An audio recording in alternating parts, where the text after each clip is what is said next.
Hello and welcome to the 10th, yes, I said 10th, the X edition of the Out of Mana podcast. I am the Real Shiesty, joined here with Joshua Cass. Hello, sir. How are you doing today? Doing good, but I'm stuffy from allergies because the wind keeps blowing all the dust in the air. Yes, for our geographical location, it is extremely windy outside. I believe I just read it was like 40-mile-per-hour gusts, so people like myself and Josh are really dealing with some allergy issues. I had it yesterday, but I popped an antihistamine very quickly, so far I've been okay, but it would not surprise me, as allergies do, in the middle of this podcast, I start getting a watery eye or two, or one nostril just drooping and tripping. And yeah, that's, if anybody out there that has allergies, you know exactly what I am talking about. But other than that, I just want to send out a friendly reminder to all those that may be watching this, hopefully before 9 p.m., whatever your time zone is. Get your Powerball tickets. It is, I believe, a new Guinness Book of World Record, $1.6 billion. So I got mine. We'll see what happens. What about you, Josh? Did you pick any up? No, I don't do any of that gambling because I know my luck is just to keep adding to the pot. But the Mm, the one weird thing is that since I don't buy into this stuff, but I feel like every other week it's like a new jackpot record.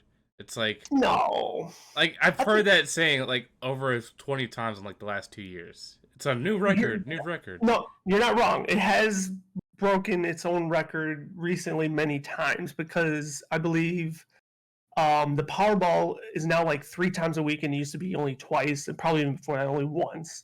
It used to only be in certain states, and I think more states have now been thrown into the mix. So every time those things happen, well, now the jackpot gets larger every time nobody wins. So yes, you are correct. That is true. It has been happening more often than not. But you know what? What's a little shillelagh or two here and there to just try your luck? This is Did true. I say shillelagh? I mean a shilling. I can't even talk. Hey, Shillelagh's work too. They're aren't they Shillelagh could get you some coin. good old Shillelagh? Get your leprechaun luck in. But as we do for every start of the podcast, we like to discuss our games that we've been playing from our last edition. I guess I'll take the mantle and start. Not much has changed on my end. However, I did finish Final Fantasy VII. What is it? Integrate, I believe it is, the Yuffie story. I just actually wrapped it up today, and I enjoyed it. It's very. I don't want to spoil anything, although it's been out for a while, but I'm just gonna go ahead and fucking say it. There was blood, which I was very shocked, and I was like, "But that was awesome," because like the first time I saw Final Fantasy do blood was through the Final Fantasy 16 trailer, and I was like, "Oh, blood for the first time!" And now I finish episode Yuffie, and there was blood in there. I was like, "Oh, well, there's probably the first time there was blood." So I was just like, "Cool, awesome." So now I just toggle it to hard mode, and I'm kind of redoing it. I was torn in between playing that all day again or going back to WoWcrack, and I opted for WoWcrack because I would like to stream and do that. So that's where I'm at. I do want to pick up Sonic Frontiers, which comes out in 3 days, I believe. I just don't know if and when I'll put time to that. Like November is a really good month. Like I got Sonic, I got Pokemon, and I got the new WoW expansion. So it's like a really, really crazy month for games. I mean, that's rare for me to say I'm going to buy more than one game, like for me. So with that, segue to you, Josh. What's new with you? Yeah, this has been a really stacked month. Like I just pre-ordered Scarlet, or no, I've just pre-ordered Violet 2 days ago, so I can't wait for the 18th for that to come out. But yeah, you got Sonic, which I want to get, but I'm like, nah, I can't get it because then I was like, do I want to get Pokemon or do I want to get Frontiers? And then I was like, do I want to get Ragnarok? There's so many games coming out, it's hard to choose. But game wise, I haven't really been playing too much besides just like Destiny and Pokemon Shield, just because I'm trying to get through that before Violet gets out. But And I forgot how long Shield really is. yeah, no, it's a decently length game for sure. And of course, you could get so lost and immersed, which will probably exactly happen with Scarlet and Violet.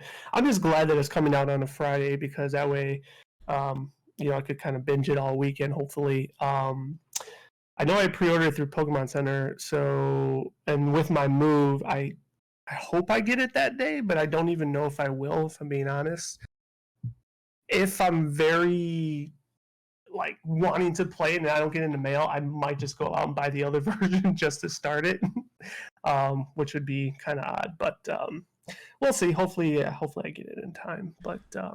So Yeah, what made you pre-order through the Pokemon Center? I don't know.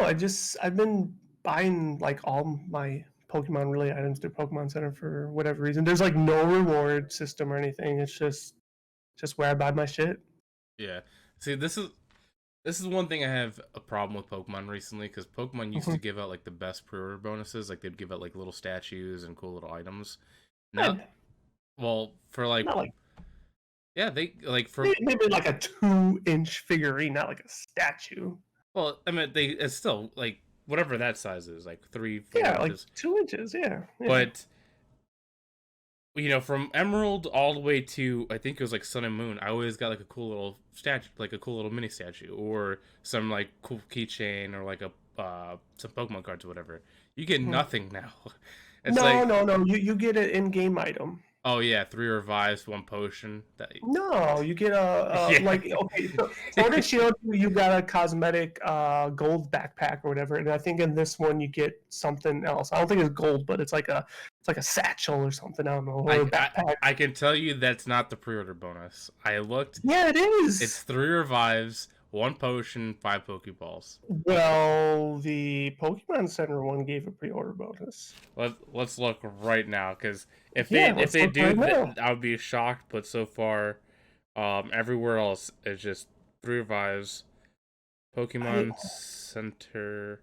I'm almost positive there is that. Yeah, look here, dude. It's in the picture. Bonus gift: a code for an in-game backpack for your character. It looks horrible as shit, but I'm almost positive almost every gaming outlet is giving this um, pre-order bonus, and it's just going to be via code. I can't show a good picture because it's Oh, like really. that's just for the Pokemon Center. And you get 100 You Pokeballs. sh- Yeah, and you get 100 Pokemons. that's only for the Pokemon I Center. don't know. I don't know if you could see this or not, but yeah, That's a really lame backpack. it is. The Sword and Shield one was cooler because it was all gold. This is just flowers and yeah. Okay, Anyways, but that is a Pokemon Center exclusive though. Everywhere else gets a very lame 3 revives, 1 potion, 5 Pokeballs. maybe I don't know, and I didn't do extensive research. I've been really falling flat on following up on like special editions and collector's editions lately. I don't know if it's kind of been going away due to the digital surge and stuff, but Probably. I obviously loved it. Like, I mean, for Crisis Core, for example, doesn't even have like a collector's edition, which is to me is a little astounding because you would think they would have capitalized for every dollar with that Final Fantasy franchise. Did they do that for Uh, Final Fantasy 7? I don't think they had a collector's Seven edition. they did. No, no, seven they did because I have it. Um, Was it a yeah, deluxe? Was it a deluxe edition or collector's edition? both. Well, They had different tiers. They had like 3 different tiers, and I got whatever the top tier was because it came. I don't have it on my shelf. I never opened it, but it came with a big action figurine of Cloud on the Fenrir motorcycle. okay, okay, yeah, because I know that the one I seen was just like 20 extra dollars, but it came with like a very lame bonus, like a digital Like a bonus. steel book or something. Like that was like the first collector's edition, whatever. Now I know Crisis Core did do. I think Best Buy had it as exclusive for a steel book. I don't even know. Like I tried reserving it, but I stopped because people were complaining that when they reserved it, they're supposed to automatically put that steel book as a $0 line item in your cart, and that wasn't happening. So I was reading a lot of comments that were saying like they did that for some other game and they never got their bonus. So I didn't reserve it. I didn't know what was going on. There, But there's also a little sneaky thing. I think this only applies to Best Buy, but if you go to Best Buy after a couple days after like launches happen, you can Mhm. actually ask for the Steelbook, and they'll give you a Steelbook for free. Like actually physically at the store. Yeah, you're supposed Do to you have to buy show? you're supposed to buy the game to get the Steelbook, but because they have so much leftover stock, because everybody forgets to pre-order at the store and they only get online, they don't get the Steelbooks. So if you Mm, go in, sometimes you can get a free Steelbook by just asking. that is very interesting. Because I've done that before. I'm like, hey, I got the game. Can I get a Steelbook? And they're like, sure, why not? Let me segue back to Pokemon for a second, because once again I've been snoozing, and I think I read that you've been because you were lashing out on Twitter about the codes, right? The Target one. I haven't gone and got the Target one, but that wasn't going to be my question. My question was, did you get the ones before that one that I believe was at GameStop? I believe it was like Oh, Marshadow and Volcanon or whatever his name is. yeah, no, Genesect and Volcanon. Marshadow is Oh, for Target. oh, Uh, okay, okay, okay. Eternatus, I got Genesect, Eternatus. yeah, those were from GameStop. Okay, did you get the other ones? I have extra codes if you need one. That Yeah, was my question. yeah. When? Because I know like you can't obviously get them anymore, but when do Well, they expire to actually, retrieve them? certain GameStop still do have it, even though the date ended. Certain But they GameStop still holds the code, so you could okay. ask. I can give you the extra one I have. I have no problem with that. Yeah, that'd be great. But I'd some appreciate it. GameStops still hold it. Like I missed out on Eternatus until I went to like a random GameStop in our Hmm. area, and I just Hmm. randomly asked, and they said, "Yeah, we have a couple left. Here you go," and that's how I Perfect. got mine. Sweet. Okay, cool. But Uh, Target though, I don't know what happened. Like GameStop is fine. GameStop, they know what they're doing. You get your codes. It's fine. But Target, I went to five different Targets. Five different Targets. I finally got my Marshadow, but out of the five Targets I went to, four of them said I had to buy Scarlet and Violet to get the code, which is wow. incorrect. And also, two of them didn't even know what I was talking about. I had to literally walk them through and go behind the desk for them and show them where the cards were because they had no idea what I was talking about. That is so hilarious. Like, I Uh, had to get two managers just to get the codes. I remember I had a problem with them. Um, Not for the code, but I believe it was when Detective Pikachu's out and they're giving away the free promo, Hmm. the trading card game promo. And same thing. I don't remember going to five targets, maybe two or three. To your point, same experience, very horrible. No knowledge of anything until you get lucky, until you get someone else that may be a partial nerd that knows slightly what you're talking about. Or you have a guy that doesn't care. Like for that one, I do remember it was Psyduck, right? That's what they're giving out. It might have been. It was either Psyduck, Snubble, or Bulbasaur, and I know I didn't. I know I'm missing like one of them, but yeah. Whatever one they were giving out, because I went to the same Target that I actually got the code for Marshadow is the same Target I got the cards from, which I should have just went to right away. Mm-hmm. When Detective Pikachu came, I just asked for one, promo card. He was like, "Listen, nobody's come in and asked for these. You just want them all." And I said, "Sure, why not?" And I Yeah, got I'm like a like, whole stack of promo cards, and I just gave them away to people. yeah, yeah, that's awesome.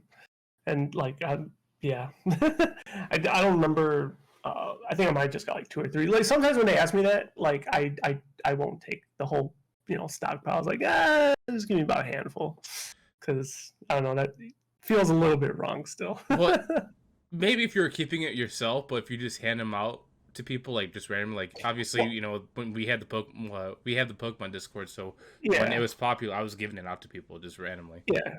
No, no, that. I mean, that's true too. And I think also in context, like it has to be like the timing of like if it was at the beginning of the set promotion, This was that's at what I'm the talking end. about with it. Yeah, but if it was like at the end or even after it was supposed to expire, and then he was like, you know what, dude, this is over. Here's all of them. Like, fuck it, then I'll take it. But Yeah, yeah. But other than that, you got anything else to bring up before we hit into our topic of Uno? dude, bringing up Target, man, it brings up so many like PTSD, like Vietnam memories. I just don't understand how, like, as a person that's working there, I get that most people don't want to get in trouble because if they don't know, they're gonna be hesitant. But if I show you a website from because Target, they don't update their site for whatever reason, they just, I'm gonna say, lazy. But when I show you the promo you guys are doing, and then you're gonna say no, you gotta buy it, I'm like, that's illegal. You can't tie something in for free or something free with the purchase if it's not meant that way. Especially if you're not the distributor, Mm-hmm. if you're not the one giving it away, you're just like the distributing store. Mm-hmm. Exactly. Yeah. No, that's probably someone just trying to make a buck for their, store, which is Supposedly, it's a it's like big. I'm they sorry. ain't Go getting ahead. no commission. No, I'm just saying they ain't getting no commission off that. So. Supposedly, it's a really big issue. That Target is, well, the Pokemon people are dealing with Target, is that there's a lot of Target employees actually stealing all the codes and selling them on eBay for like $5 to $10. Mm. So Hmm. I think that's another issue that's going on because when I went to GameStop and I actually got a huge stack of codes because, like I said, it's at the time and I was giving them away. They said just we'll give it to you, but just don't sell them because people are actually stealing these codes and selling them online on eBay. Hmm. Interesting. Which really Well, sucks sad. because it's free. Like it's free. Just give Yeah. them out. You don't need them. Well, to that point, um, what I don't understand is, I mean, I kind of understand because they're trying to market and do all that stuff with the stores, but it's like they have the option to just give it away straight to their internet, right? Like the mystery gift. So like just do that. Just negate all this other bullshit because it's sad that it's happening, but apparently it's happening. So I still they like just the need to cards. do it like that. I still like the cards for the art, but you're right. There's an issue. They have an app that they pushed a while ago for Sun and Moon. It's called the Pokemon Pass. Hmm. I'm not sure if you And they remember. only used it like 4 times. Yeah, they only used it 4 times, and that was it. Hmm. Yeah, that It's was like when Detective Pikachu came out. I it's still have it on my phone. it's like they developed a whole app that sucked. By the way, I'm not gonna say it was good at all. It sucked. Hmm. Hmm. Um, but like this is like the perfect way to negate it. Like allow 2 download codes, one for each game, so you can have both, and that's it. Hmm. That's true. But, It is true.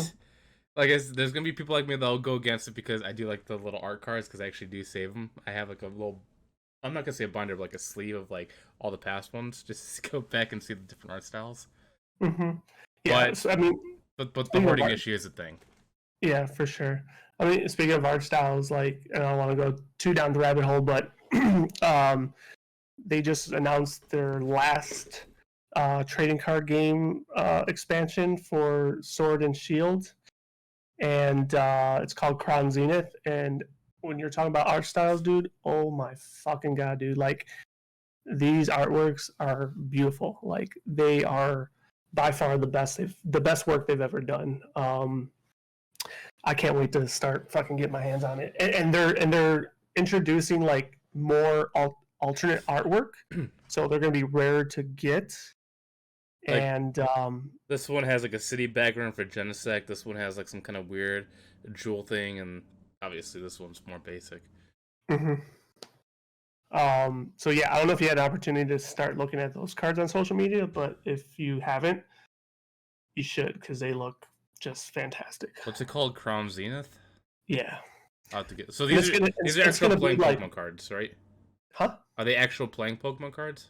Well, they're supposed to be playing Pokemon cards, but who really plays it nowadays? I mean, yes, they still hold tournaments and people playing, but what I'm saying is like, I don't know if anybody in their right mind would put like a super rare alternate art form card in their deck unless they're flexing a big ass dick, like, because that would be dumb as shit. But Yeah. I'm pretty sure there is a TG or TCG player out there that is doing that.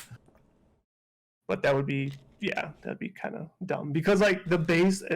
I might be wrong when I'm saying this, but I'm pretty sure like the base print versus the alt print and super art print have the same moves, the same HP, same everything. It's just the art that's different. So if you're gonna create a deck and actually play, you're probably using the basic version.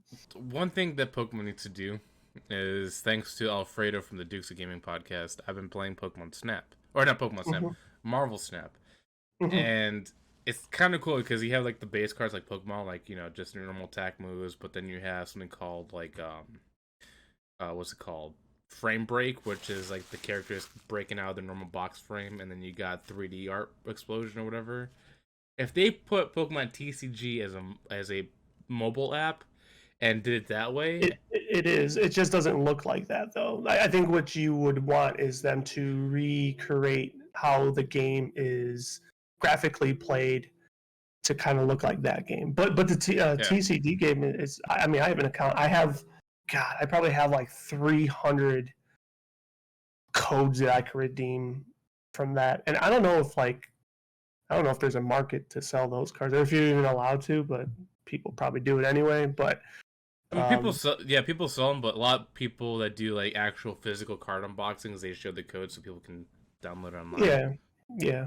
I mean, I would kind of do that too if I was like more into it, like rip 100 my own and give away like a dozen or something. But they're like equally as fun though, just opening, quote unquote, opening on the game than you would in real life, because they have all the cards and you flip them and it has auras like oh. But yeah, I agree. Like if they had it where they had like actual animations, like yeah, that would be pretty badass. But I don't know. They should do that. They should hire a company to make that a lot better and more visually appealing. Yeah, I think the reason why I'm playing Marvel Snap too is because it's like Alfredo was saying earlier, it's a lot like Hearthstone, but much more simplified.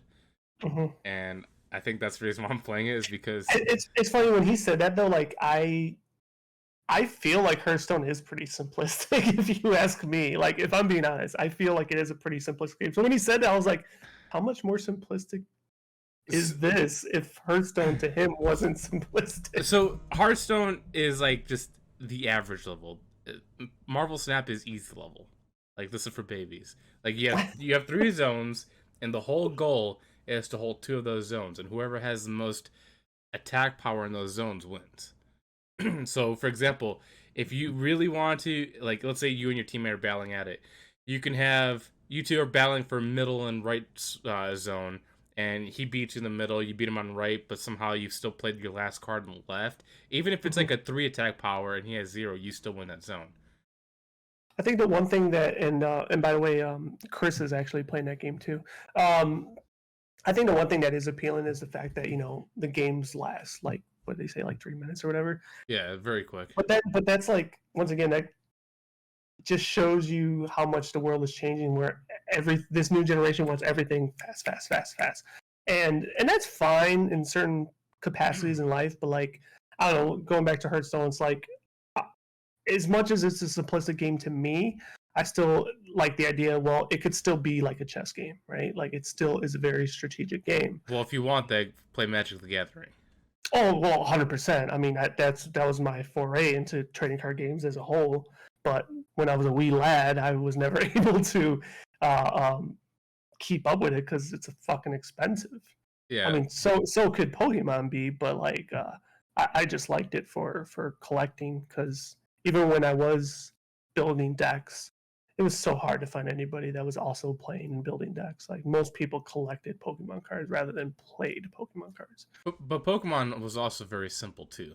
Like oh, for sure. Like Pokemon compared to Yu-Gi-Oh. Yu-Gi-Oh was a very, let's say 40 each chest, depending on like what you were doing, because of like fusing monsters into each other using special abilities that would take turns to activate and all that stuff. I mean, and negating.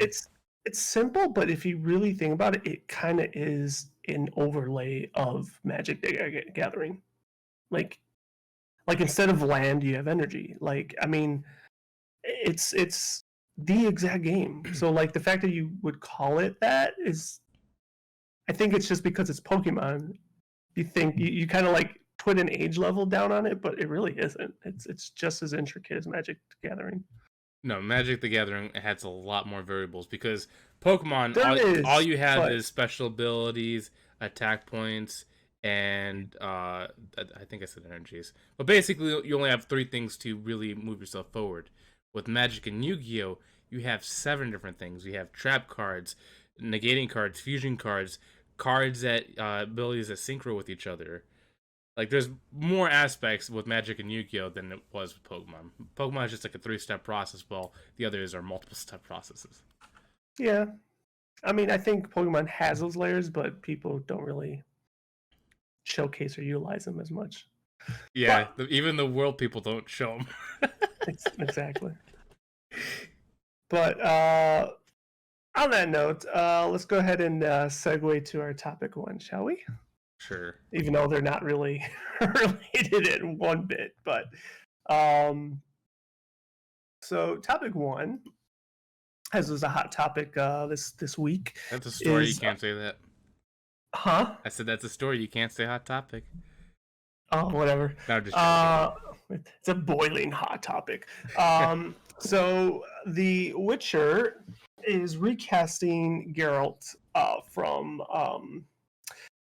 oh my god, I'm brain farting. Why am I brain From The farting? Witcher. Henry Cavill to Liam Hemsworth.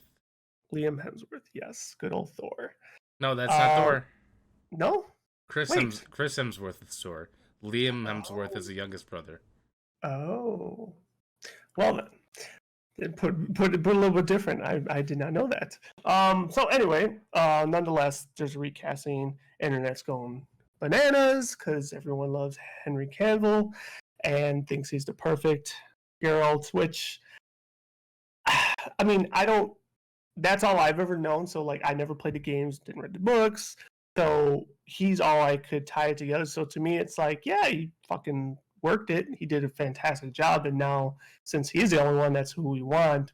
But um, there's a lot of wondering as to why this happened. Some people were theorizing like, oh, it's because now he's reprising his role as Superman, so that's going to take all his time. Which, from what I read, he said no, that wasn't the case. That the reason why he doesn't want to move forward with The Witcher is because it's not staying true to the books, and he doesn't want any part of it anymore after season 3. So season 3 will be his last season.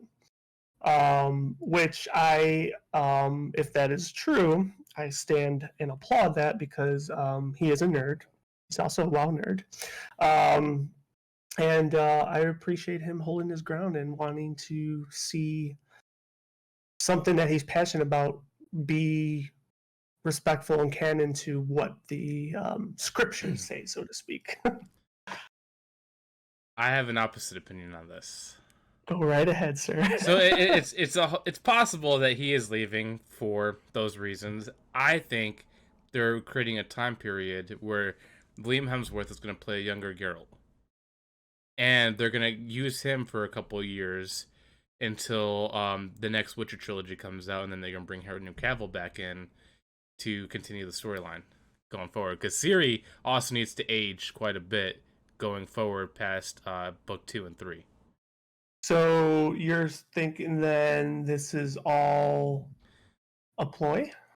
I think it's to buy them time so the girl can age a little bit more, and so they can flesh out the continuous story. Because after what was it? Well, depending on what they're going for. If they're going for the games, there's going to be another trilogy after Wild Hunt.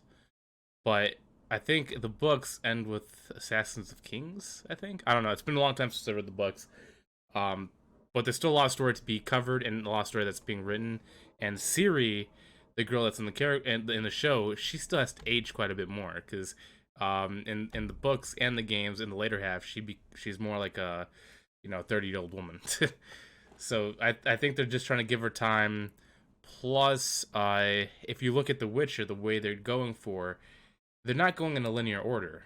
Like, they have a show coming up, I think it's this year or next year, called Witcher Blood and Origins, where they show the original Witcher. Then they also have the Witcher anime, where they show I forgot the guy's name that actually trained Geralt. But he was like the wolf, when the Witchers fell originally, and then he had to recreate the Witchers because they were attacked. So I think they're just buying time till the story's finished and to let some of the characters age. I like your, if I may dub it, theory. But don't you think that if that were the case, they would just flat out say it? Like, why let it spiral to what social media is, how they're talking about it? Well, or do they just not care because, like, let them do what they're going to do. They're going to do what they're going to do. We're going to do what we know we're going to do. So we're just going to be hush hush. Like I said, I could be completely wrong, but also a lot of drama press generates a lot more views, so people can watch the original seasons and then kind of go forward. Because no one also knows what Blood and Origins or whatever the next one's going to be, or what your origins or whatever is going to be like either. So I think they're also leaving room for people to have more open-minded opinions going forward on that. Mm-hmm. Well, I don't know. We'll see. I mean, But it's also Netflix, so I'm still going to watch it. Well, obviously, I'm gonna watch season 3, especially since it will, I guess, from this moment, be his potentially, last. yeah. But I would still give Hemsworth, a shot and see what happens, and what they do.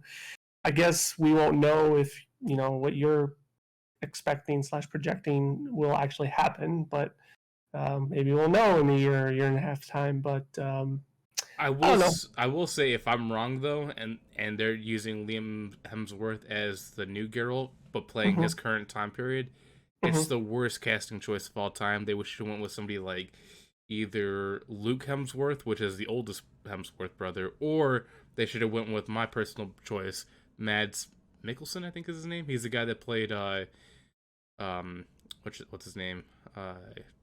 Grindelwald in the new Harry Potter thing. Or you might have also seen him as like Hannibal. No, unfortunately, I can't think of either or. Well, so going back is if they're going for this current time period, they should have chose older actors to play Geralt because in this point when Ciri was introduced, he's also aged more. So getting a younger actor for him is not the right idea if they are continuing the current storyline. Yeah, I mean, but don't you think once they throw on the white slash gray wig and everything that it'll make him look old anyway? No, he No, he still has a relatively young face. Look at his brother Chris; he still has a relatively young face. he does, but I don't know. I mean, once you throw on that wig, throw on the contacts, whiten his face a little bit more, I'm might look older. I'll give them a chance, but I would prefer if they are continuing the story to go for an I older mean, actor. to be honest, like when before I ever started watching The Witcher and I saw like trailers and was like reading about it and knowing seeing Henry Cavill, knowing him from Superman, and then to this, like I kind of hated how he looked initially too. Like I was like, this looks horrible. But being like the fantasy type person I am, I'm like, nope, I'm still gonna watch this no matter what.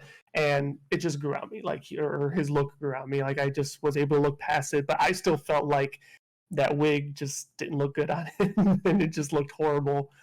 But So for me, I learned to overlook it as I got through the first season or went well, through the first season. it's not the looks for me; it's the mannerisms, and Liam doesn't have the mannerisms or the voice to match it. I mean, Mm-hmm, who mm-hmm. knows? Maybe he could be doing vocal training right now and like uh mimic acting for like mannerisms, but he just doesn't have that whole like how do you want to say it? Like basically like Emotionless. emotionless, quiet, but also Mm-hmm. still Or has somewhat deep. of a sense of humor. Yeah. Well, his sense of humor isn't him. It's the characters around him, Well, like the I bard. know, but to blend like emotionless with sense of humor is hard to do because you have to like learn how to just be like look straight, dead face, and then make some stupid comments. Like not a lot of people can pull that off. No, no, you're not wrong. You're right. He did do all those elements very well. Um, and it kind of like somewhat translated from Superman a little bit, because Superman has some of those traits too. Yeah, but he So, is more yeah. But but I don't know. We'll see. We'll see. I think I'm more interested in the origins of The Witcher than I am actually with the recasting.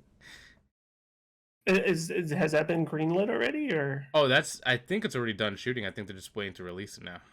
Oh, really? So they're gonna have two spin-offs probably next year. Yeah, because Oh. like I said, regardless, even if they're using Liam as like the continuous Witcher, they still have to bide time because the girl still has to age more. Well, how So old is the chick that plays Siri? I don't know, but I'm gonna say she's anywhere from either 16 to 21. Really? Well, maybe I 20 sounds. I mean, remember, usually, well, both genders of actors, like they'll be in their 20s, but they'll portray teenagers. But no, I think she was actually really young. Like like I know from season 1 to season 2, you could see she like matured a little bit. I'm actually looking this up right now. What Witcher cast? There we go. Let's see. How old is she? She's 21. Okay, so she probably was then. Well, has it been a few years? No, she was probably still of age when season 1 was done. But yeah, nonetheless, she still looks young. But if you're saying 30s, and if she looks young, yeah, that's a tall order. But also, I think they have to recast her. I really do. Like, no offense to Siri, the one that plays her now. I think she does a fantastic job as a young Siri. But the older Siri, they had to get a completely different actress because her build is much, much different. She's much bigger after she transforms into the Witcher, and she basically turns into like a female Geralt. So, and this Siri, I don't know if she can do that. I think they really have to get a bigger woman to play it, more masculine woman, if that makes any sense. I mean, will be, I guess, not really no different, but it'll be similar to what Game of Thrones had to do and get new actors every other episode. Yeah. But Witcher has the benefit of not being big time jumps, like, with House of Dragons being like quick time jumps in the beginning and then stayed steady at the end.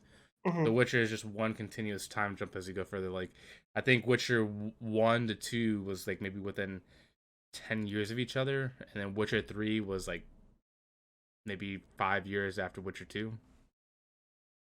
So they have some time to fill, but yeah, like I said, the casting choice, if they're gonna, like I said, if they're going forward and they're doing Liam Hemsworth as a new girl, they have to, in my opinion, recast Siri. Well, I guess like I said, another thing we'll have to see when time comes. But so you know more than I do. I used to know more. Dude, my Oh, no, Witcher you knowledge, still know more. my Witcher knowledge has faded over the years because, like, I think I read the books. Let's see, when did Witcher 3 come out? 2012. I probably read the books in 2014. Hmm. And then I replayed Witcher 1 and then Assassins of Kings, and then I haven't touched it ever since. So, segueing a little bit into video games right now, I know I saw that they were going to redo Witcher 1, the game. But I know the TV show has nothing to do with the games, right? So, basically, I wonder if maybe they'll try to redo it to better align itself with the show, you think? Well, the first Witcher game aligned more with the books than anything else. The second Mm-hmm. game is where they started branching out to do the more thing to flesh out the more open world aspect. Mm-hmm. But the first one, I think it'd be like the best time to release it because it does more go hand in hand with the shows. Yeah, that would be interesting. But that probably won't come out for, in its own right, probably another couple years because I think they just announced that. So I don't know if that means they've been working on it already I just, or. what I'm more curious about is if the next Witcher trilogy for the games is based off of any story that's already written. Because I don't know if they're going straight from scratch and they're working with the people that made Witcher, or if they're just completely branching off the franchise and going off their own story. I have no idea. Like I said, the only consumption I have is TV show, and that's it. No books, no games. Yeah, because I think there's only I'm gonna say 4 books, but I could be wrong. No, that's it. I thought maybe there have been more. There might be more. I only remember a few. Hmm. But like I said, I only read up to where I thought the games were, and then Mm-hmm. I realized that it was a little different. Gotcha. Yeah. I mean, that's the thing that's, I don't want to say sucks, but like, I know the author doesn't like the shows. He's, outspoken about that. So, I mean, that's just such a weird dynamic because, like, how are they allowed to do these shows if the author doesn't have any. To be fair, if I don't know if I didn't read the interview with the author, but a lot of the Witcher monsters are very hard to pull off in the a live action show because they're very, some can be very graphic and some can be very creative. And I don't know if Netflix has a budget to create his monster or their monsters. That's true. I mean, that's actually, I mean, that's one of the components that really draws me to the show, though, is like, especially being like a Final Fantasy player over the years and stuff. Like, you start hearing about these different monsters that I've been prone to killing games every installment, and it's like, oh, I'm about to see this in a TV show. I mean, I felt like they did a pretty damn good job with a lot of them. That's like a fraction of their monsters, though. Like, if you want to see Oh, like I believe it. if you want to see a better portion, even though you don't like anime, I know you don't, you should watch The Witcher, the animated one, the Young Wolf or Blood Wolf. They show more of what's actually in the stories, and that's still even a fraction of the monsters there. Yeah. So, I mean, I could just use my imagination, like you said. I mean, a lot of fantasy is borrowed, right? Like, it's very rare that you read or see a monster that's extremely unique and extremely made up. Like, the lore is borrowed from time and time and time again. Um, so yeah, I mean, they're they're all there.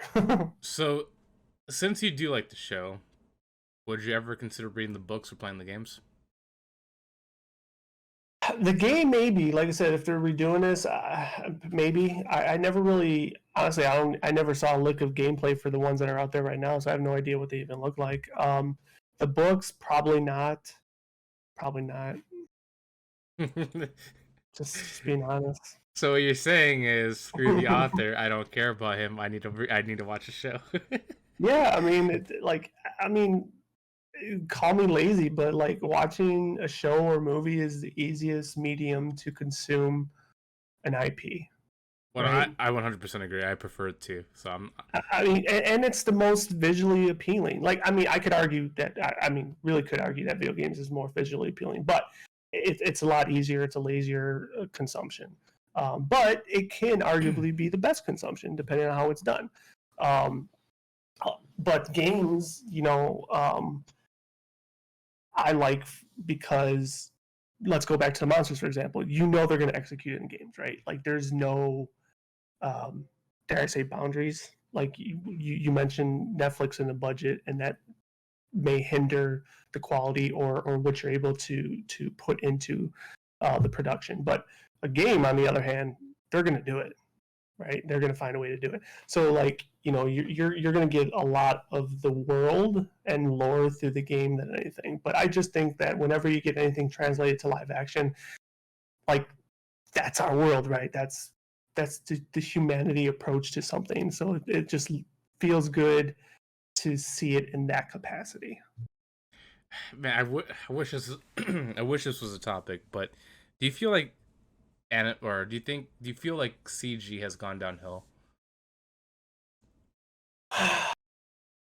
I not downhill, but I know what you're trying to say, and I think, and I don't mean this to come out in a negative way, but I think video games are to blame for that because video games have always been ahead, I and I think, dare I say, they always will be ahead. Like, even with mocap, like, you could get it looking really, really fucking good, but yeah, like, there is, and also I think high def has a to do with it too, I because I don't really mean to stray away to House of Dragons, but now that I got my new TV and everything, I was watching, and I was like it still looks good, but you could tell how fake it is because of HD and 4K. I don't think it's really that. I want You you don't to, think that? I want you Okay. to watch earlier CG stuff like Pirates of the Caribbean Dead Man's Chest. Look at the CG on Davy Jones and the rest of the world, or the Skeleton Crew in Black Pearl, or even just World's End. Fantastic, top quality that I haven't really seen replicated besides maybe Avatar, because it looks more realistic. But for some reason, you don't see much of that CG anymore, even though people still have that same kind of budget. Like, I think the closest thing we've ever gotten was maybe the Marvel stuff, but I know people like to discredit Marvel. Hmm. Well, I never seen Pirates You've never stuff. seen Pirates of By the the way, Caribbean? nope, no. I don't know why. It just like didn't do it for me. I totally understand the whole Pirates not doing it But for you, but if you look at their CG, how would you then rank? I haven't seen all of this franchise either, but I'd be more inclined, and I do want to watch this rather than Pirates. But where would you then rate like Harry Potter? Well, Harry Potter isn't really CG though.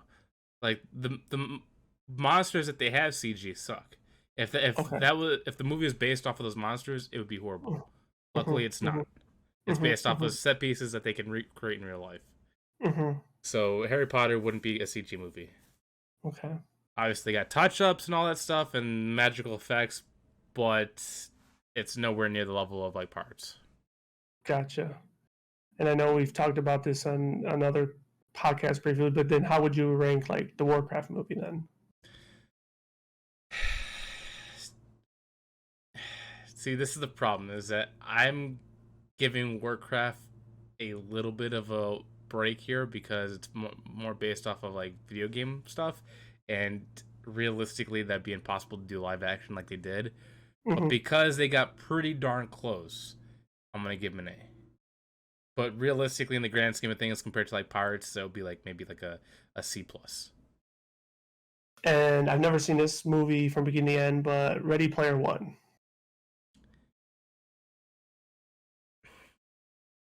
I'd give that a B plus compared to Pirates. Okay. But Trying to think of other. to be fair, Okay, they have a lot of here's a characters. good one, and I don't think we're segueing to it, or are we? Hold on. Is it before I get there? No, we're not. Fuck, because it's another topic, so I don't want to really. But I'm gonna bring it up anyway because we're gonna get back to it. Godzilla, the So newer one. Those Godzilla, King Kong, and versus Godzilla, horrible CG. But King of Monsters, because they use special tactics of cloudy vision, they made it work. mm-hmm. So it has to do with like perception Yeah, a little perception bit. is Yeah, 100% the reason why King of yeah. Monsters did so well compared to I think Godzilla like versus Kong. and you're fine to critique it so hard. I just think that my eyes are a little bit more blind than yours. Like I But it's not like just towards like the modeling too, the world physics that they created. Like when Ghidorah was traveling through DC and just decimated the whole land, you could see the storm coming in, the water effects going through the buildings. mm-hmm, There's a reason why they only showed like 5 seconds of that because that took probably a very long time to animate. mm-hmm, mm-hmm, So that was the perfect thing because they showed what they needed to and they didn't move past that. mm-hmm, mm-hmm. And I think that's the hard part about CG. Like I said, Marvel is the only thing that's come close to really going full force on CG and making it look good. Mm-hmm. But King of Monsters is the only one in the Godzilla franchise that made it look good. Gotcha. See, I think it all looks good, and I another one I was gonna throw out there, but I haven't seen it yet myself. Is like Jurassic World. Because once again, I feel like it looks good, but I guess I just allow myself to get lost and not really care about the CGI that much. Like Well, I do both. unless it really is like that bad, there's like, oh my god, like that was god awful. Like I don't think I've, at least right now in the sitting, I can't think of a moment where I'm like, okay, that was fucking horrible. Most of the time, I just let myself get lost and enjoy it. Yeah, like you know how you brought up Harry Potter. Like if you look at the scenes where there are like animated monsters like Cerberus, three-headed dog, or the ogre, or the troll, or the centaurs in the Forbidden Forest. If you Mm-hmm. look at their modeling, it was so bad that, like I'm telling you, if Harry Potter was based off of just that alone, no one would really watch it because it's like a C-list movie. But But because it's they some. focus on the actual physical, like real actors, that's why Mm-hmm. it did so well. Mm-hmm. That's why when you look at Godzilla, for example, Godzilla was only in a handful of moments because they knew that they couldn't CGI him in the whole movie and make him look good. That's why they chose their key frames to portray him and did the best they could to make him look good in that moment. Yeah. So, all right. I just I don't know. Like I can't think of like I agree with you that like it's not that it's gotten bad because it's gotten bad. I just feel like our eyes have developed and become so accustomed to like the video game graphics that like there is a distinguish, but like I generally haven't been over critiquing it when it comes to shows or movies. So Well, you can still enjoy something and still look at it as like a technical standpoint. Like Avatar, for example. The reason why a lot of people are looking forward to Avatar is because what's his name? James Cameron literally made a new um equipment, software, and everything to animate for that. Like he was like the leading edge for all that stuff, and now he had to redo it again. That's why he shot 2, 3, and 4 back to back to back because he was still developing the technology to make CG look better. yeah, I gotta see what that stuff looks like because like I haven't seen Avatar 1, 2, and like I'm not saying it looks awful because it doesn't. I just like I don't know. I still need to probably watch it, but like when I saw the trailer, I was like, yeah, like it looks nice, but I just it didn't lure me in like some things do. So Well, it's also the world building because, like, to me, Avatar is a lot like Lord of the Rings, but more of sci-fi fantasy than fantasy. hmm hmm So I think that's also might be like a deterrence for some people. hmm But considering that the whole world is legitimately CGI, hmm that's, in my opinion, pretty amazing. Because a lot of movies, which I don't blame them for, like Star Wars, for example, is like probably one of the best examples of using practical effects very well. hmm Like they actually pick a location, then they fantasize it. Like hmm what was that? Hoth. I forgot what location they went to, but they basically took a normal icy landscape and turned it into galactic battle, and they used little like replica models and basically used them as motion capture or not motion capture. What's the thing? Claymation, like stop motion capture for stop that, motion. Hmm and they Yeah, I made it look mean, well.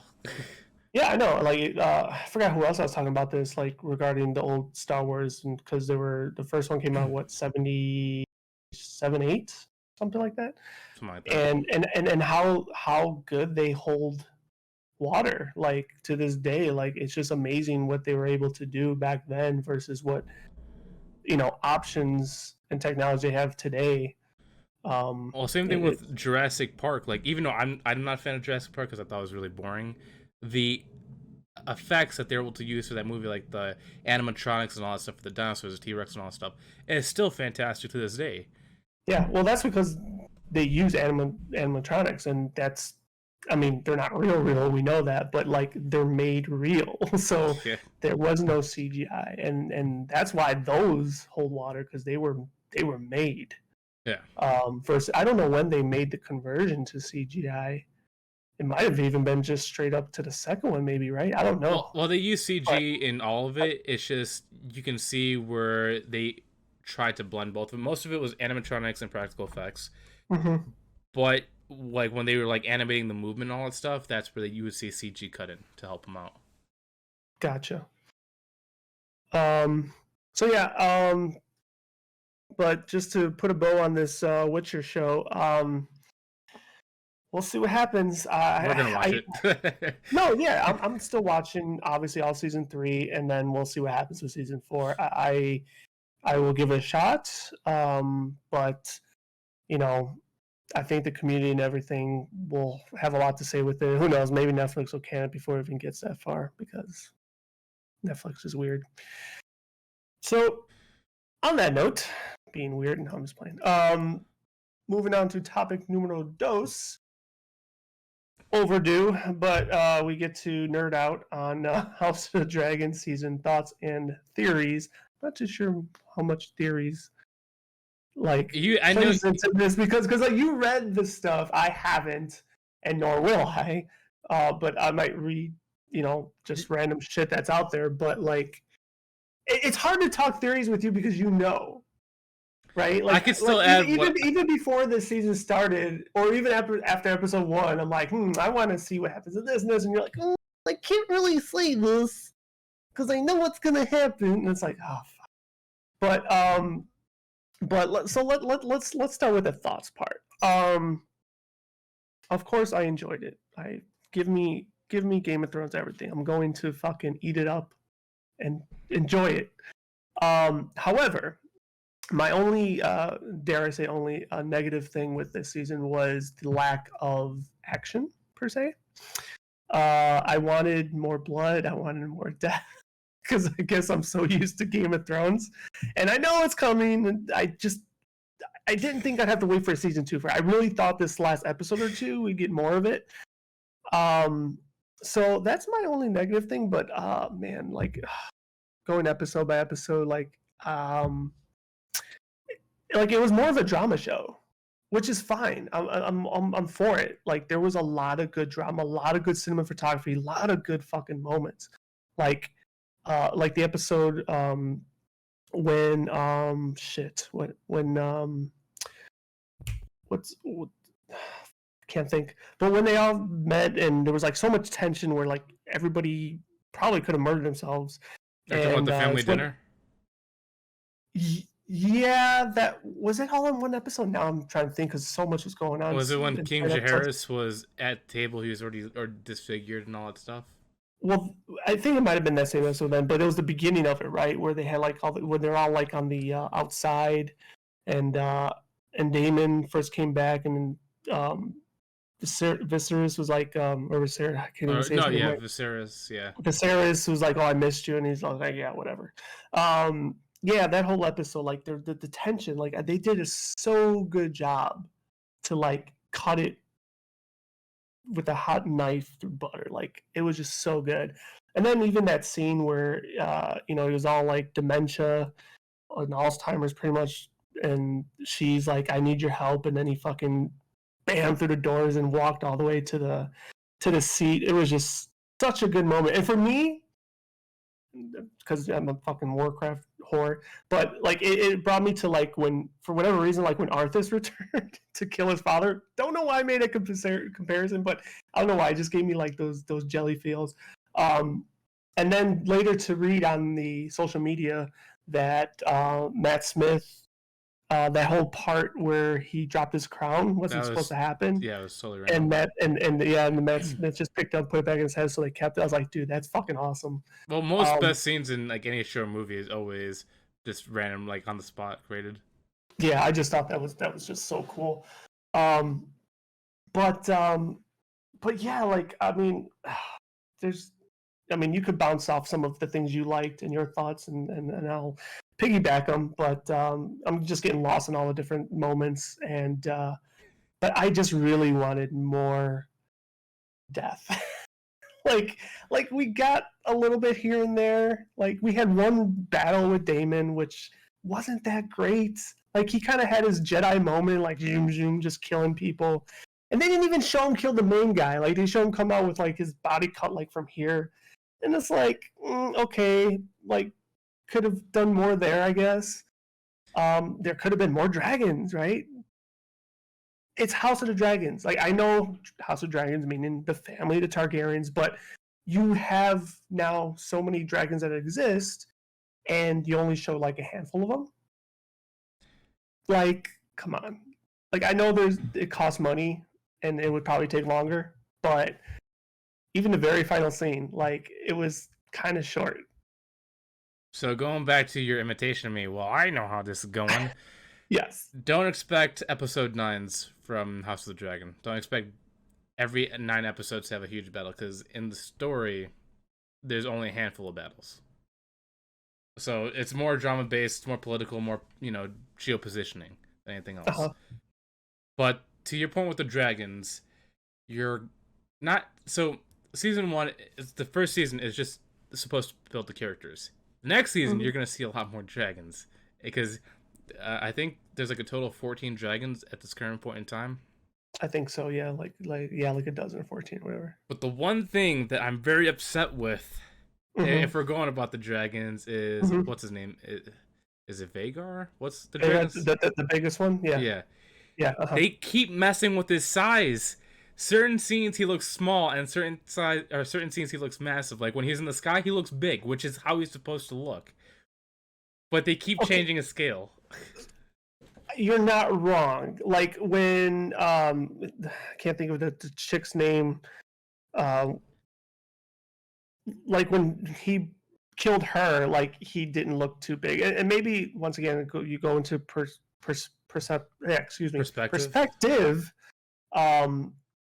But also too, like I guess technically isn't he still growing too? Because remember when when He's reached his cap. He's not well going anymore. now he's reached his cap. But like if you look at I mean, what would be the time frame when Eamon first stole him to the very last episode? I mean, what kind of time jump was that? How many years? It was only It like had to be like 5 years. So it was only 5. but you got to remember the dragon's almost 300 years old. No, not that dragon. Yes, No, Aemon's dragon. It was Aegon's sister's dragon. It was Visenya's dragon. Oh wait, so then how did Damon's other wife get her get the?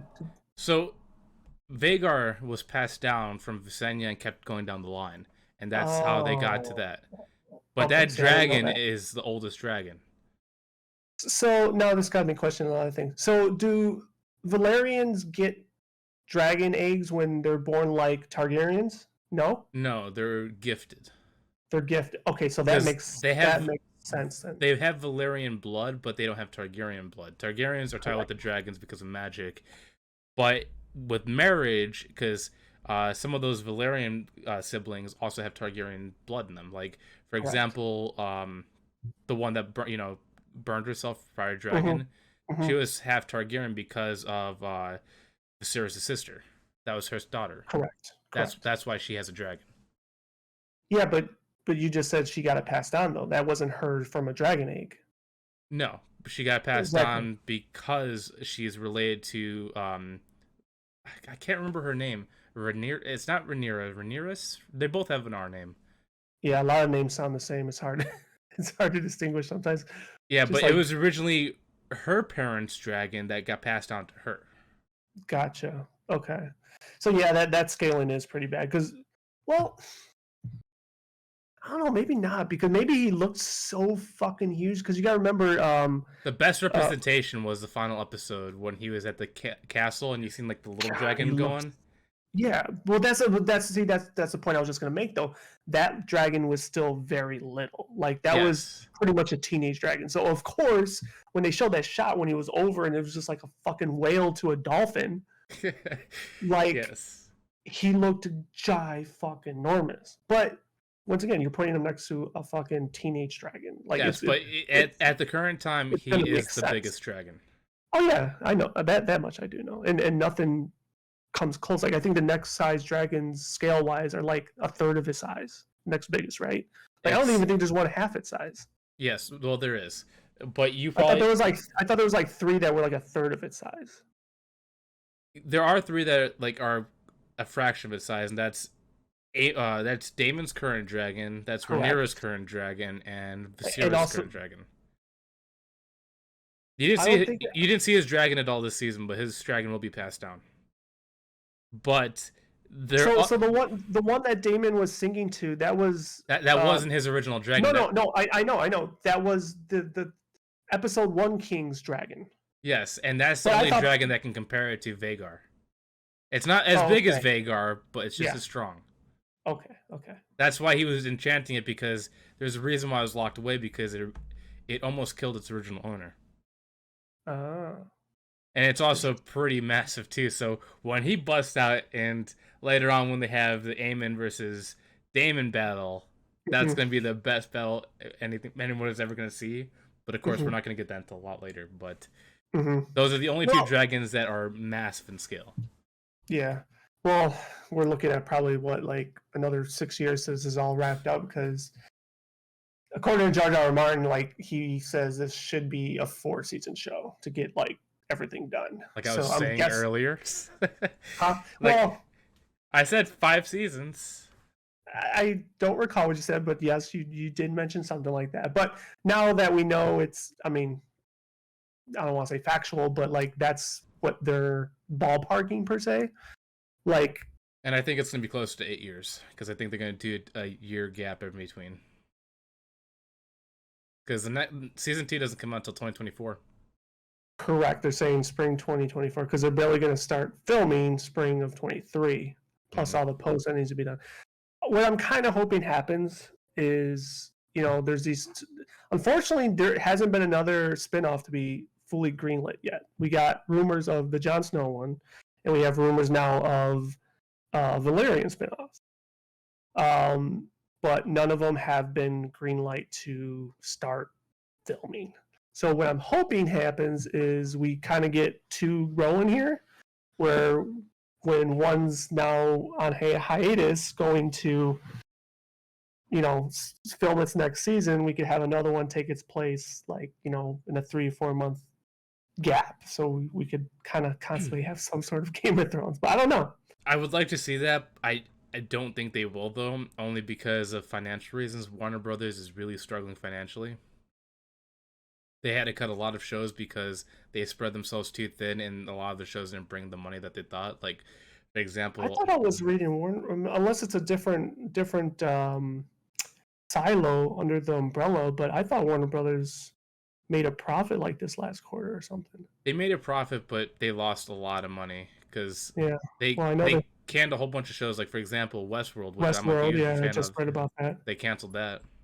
Yeah, I know you wanted me to watch it, and I started watching the first season, and I didn't want you to watch it. You want to watch it, and I said, "Yeah, it's a good show." well, I thought you tried to kind of push it on me, but No, you showed curiosity. And I said, "It's a good show." no, like it looked good, and I never fully went down the rabbit hole to binge it, but now I guess there's no point in me binging it because there's no ending now. One thing I don't understand is that they canceled it when the writers said they didn't want to do 4 seasons. They wanted to just do 3 seasons, but HBO made them do 2 more. And they're like, okay, 5th season will be our final season, and then they cancel them. It's like, why'd you make them do more seasons when they want to end it, and then when they want to end it in the 5th season, you cancel them before they could do it? Yeah, that's what I was reading. That they only needed one more to come full circle, and now they don't get that. That sucks. Yeah, it's like they played them. I guess I'm with that known. It's like I guess I'm not a fan. Well, not that I wouldn't have been a fan, but like I didn't get involved into it and emotionally attached to it because I'd probably be really pissed off now. Yeah, because the 3rd season was meant to be the final season. Like, if you watch it, you could see where it was supposed to end. But the thing about that's been the HBO MO though, right? Because look at Game of Thrones. I mean, I don't know how much longer it needed or could have been, but that last season felt a little too rushed. Oh, 100%. And also the same thing happened to Boardwalk Empire, which I fucking loved as well. The last 2 seasons, or from the last season 7 to 8, they did their own little time jump to wrap it up, and that pissed me off. Still watched it and enjoyed it, but I didn't care for that myself. So there's been a track record. I don't know about Sopranos. I never watched Sopranos, although that gets also glorified. So I don't know how that one happened. That one I thought ended well, but obviously personal opinions on that one. Well, I mean, not that the actual ending, but what I meant is like, did that last season also get rushed? Did something kind of happen? I don't know. I'm trying to think of other notorious shows. Like I was a fan of Entourage, but I don't remember if that one really had like some sort of political background to it, because I was kind of like at the start of social media booming. So yeah, but Westworld got the opposite effect. Like you were saying, like Boardwalk Empire and Game of Thrones were supposed to get more seasons, and they rushed it. Westworld wanted to end it at season 3, but HBO was like, no, you gotta keep going. And they're like, we'll make 2 more seasons, and then as soon as they're gonna finish the final season, they're like, nah, you're done. It's like, why would you make them extend it if you're gonna cut them off? It's like they want to end it earlier, but you're like, no, you gotta keep going. Yeah, it's such a shitty predicament. But yeah, I mean, there seems to be, like I said, some sort of MO with that, and I don't know what to say. But going back to Game of Thrones, though, yeah, if they make the Jon Snow spinoff this soon, I'd be shocked, because from what I was, like I said, years ago, in 2018, when I read the original concept idea, Jon has to age quite a bit, because when he's in the north, obviously he gets a little bit more older because the harsh environments, and they also dive a little bit more deeper to the remnants of the Children of the Forest and all the White Walker magic that's still there. So how that's going to work, I'm going to be very interested, because I think it's also going to tie into Arya as well, because both of her and John are going to be connected. Hmm. But I think it's Yeah, too soon for them to really make a spin-off. I mean, I don't know. Like I said, just I know George R. said he wanted this universe to blossom, kind of like the Star Wars one is. So when he said that, I'm like, yes, please give me more. But like to your point, like the Jon Snow one to me is the most attractive one because of more of the fantasy aspect to it, more magic, more what have you. Like even there's supposed to be ice dragons that are like huge that fucking breathe ice, which is just yes, give me all of that. But what's the possibility of kind of maybe something happening with Game of Thrones, like with um, Lord of the Rings, where maybe they could take one of their spin-offs with a different company, different streamer, streamline. I think that'd be a horrible idea because it would be two conflicting ideas that the fans would not appreciate. How so? If you still have George R. R. Martin involved, like he has House of Dragons and Game of Thrones tied to HBO because that's what their focus is. But he could go to another company like, hey, I need you to do this one. So with George, the reason why I fear this is because Marvel has this current issue right now with Kevin Feige being too spread thin with all these different projects.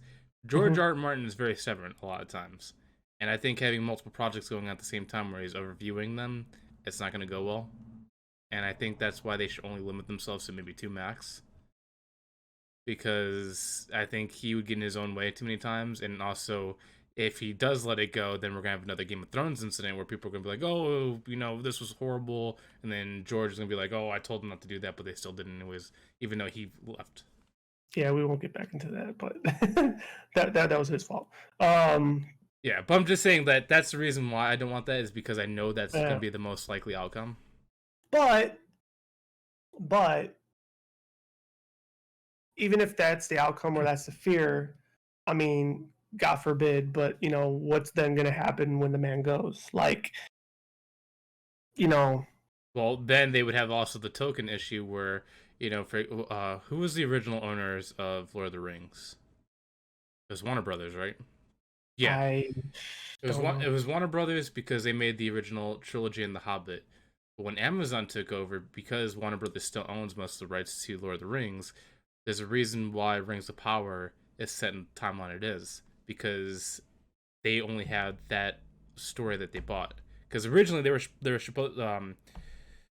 supposed to show the story of the Silmarillion, whatever, basically the Elvish land before they came to Middle Earth. The rise and fall of Morgoth, leading to God, what's his name, Sauron.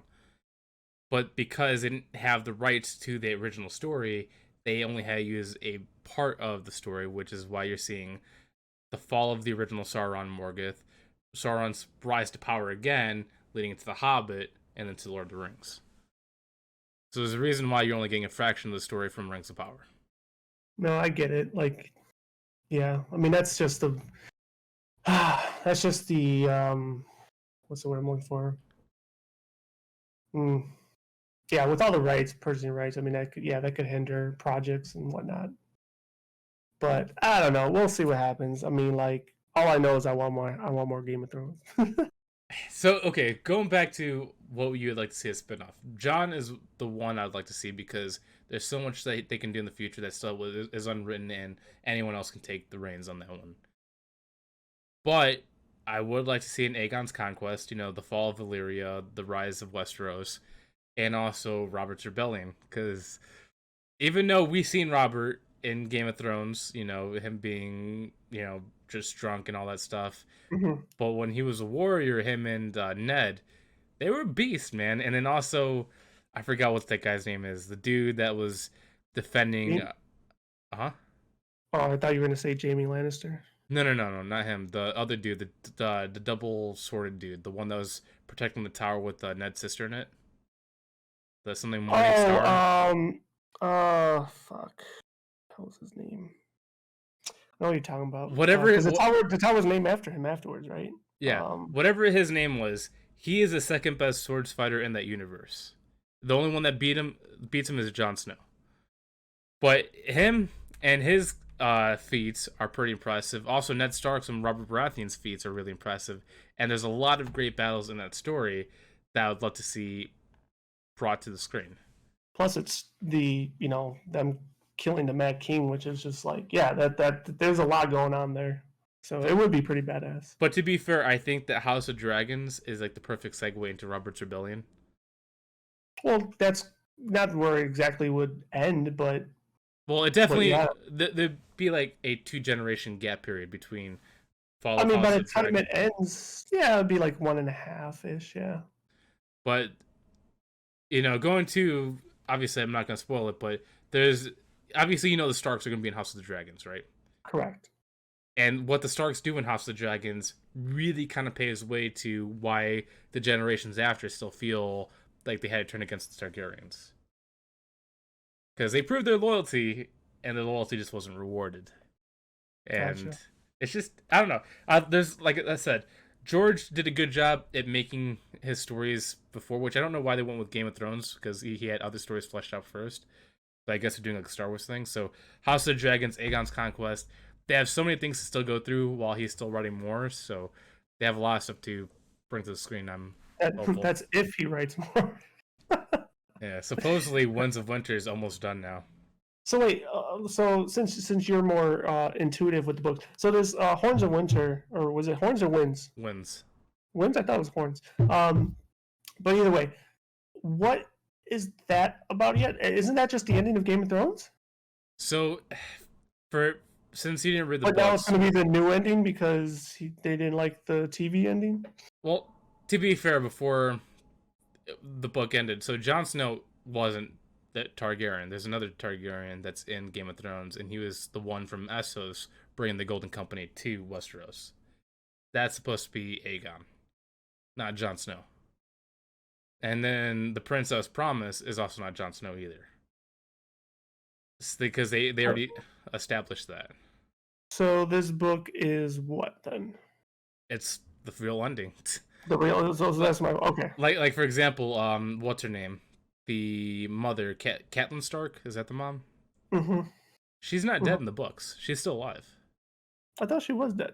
Nope. I thought she actually was supposed to come back alive during that the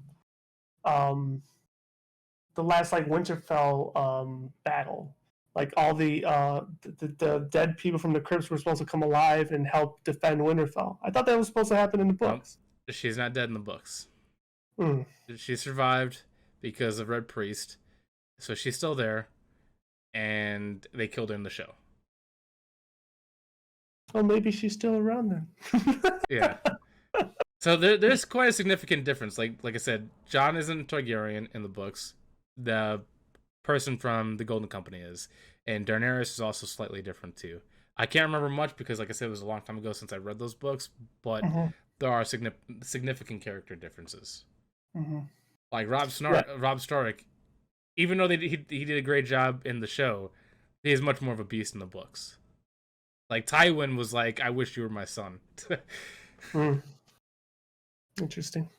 Yeah, I mean, I know there's differences, and I know there's a lot of things obviously in the show that, there's a lot of ththings not in the show that are in the books that could be huge separate stories in their own rights.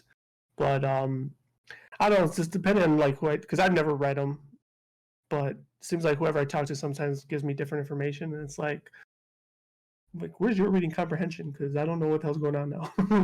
Yeah, the only thing I could like truly tell you is that Jon, like I said, he isn't Targaryen than what I just said.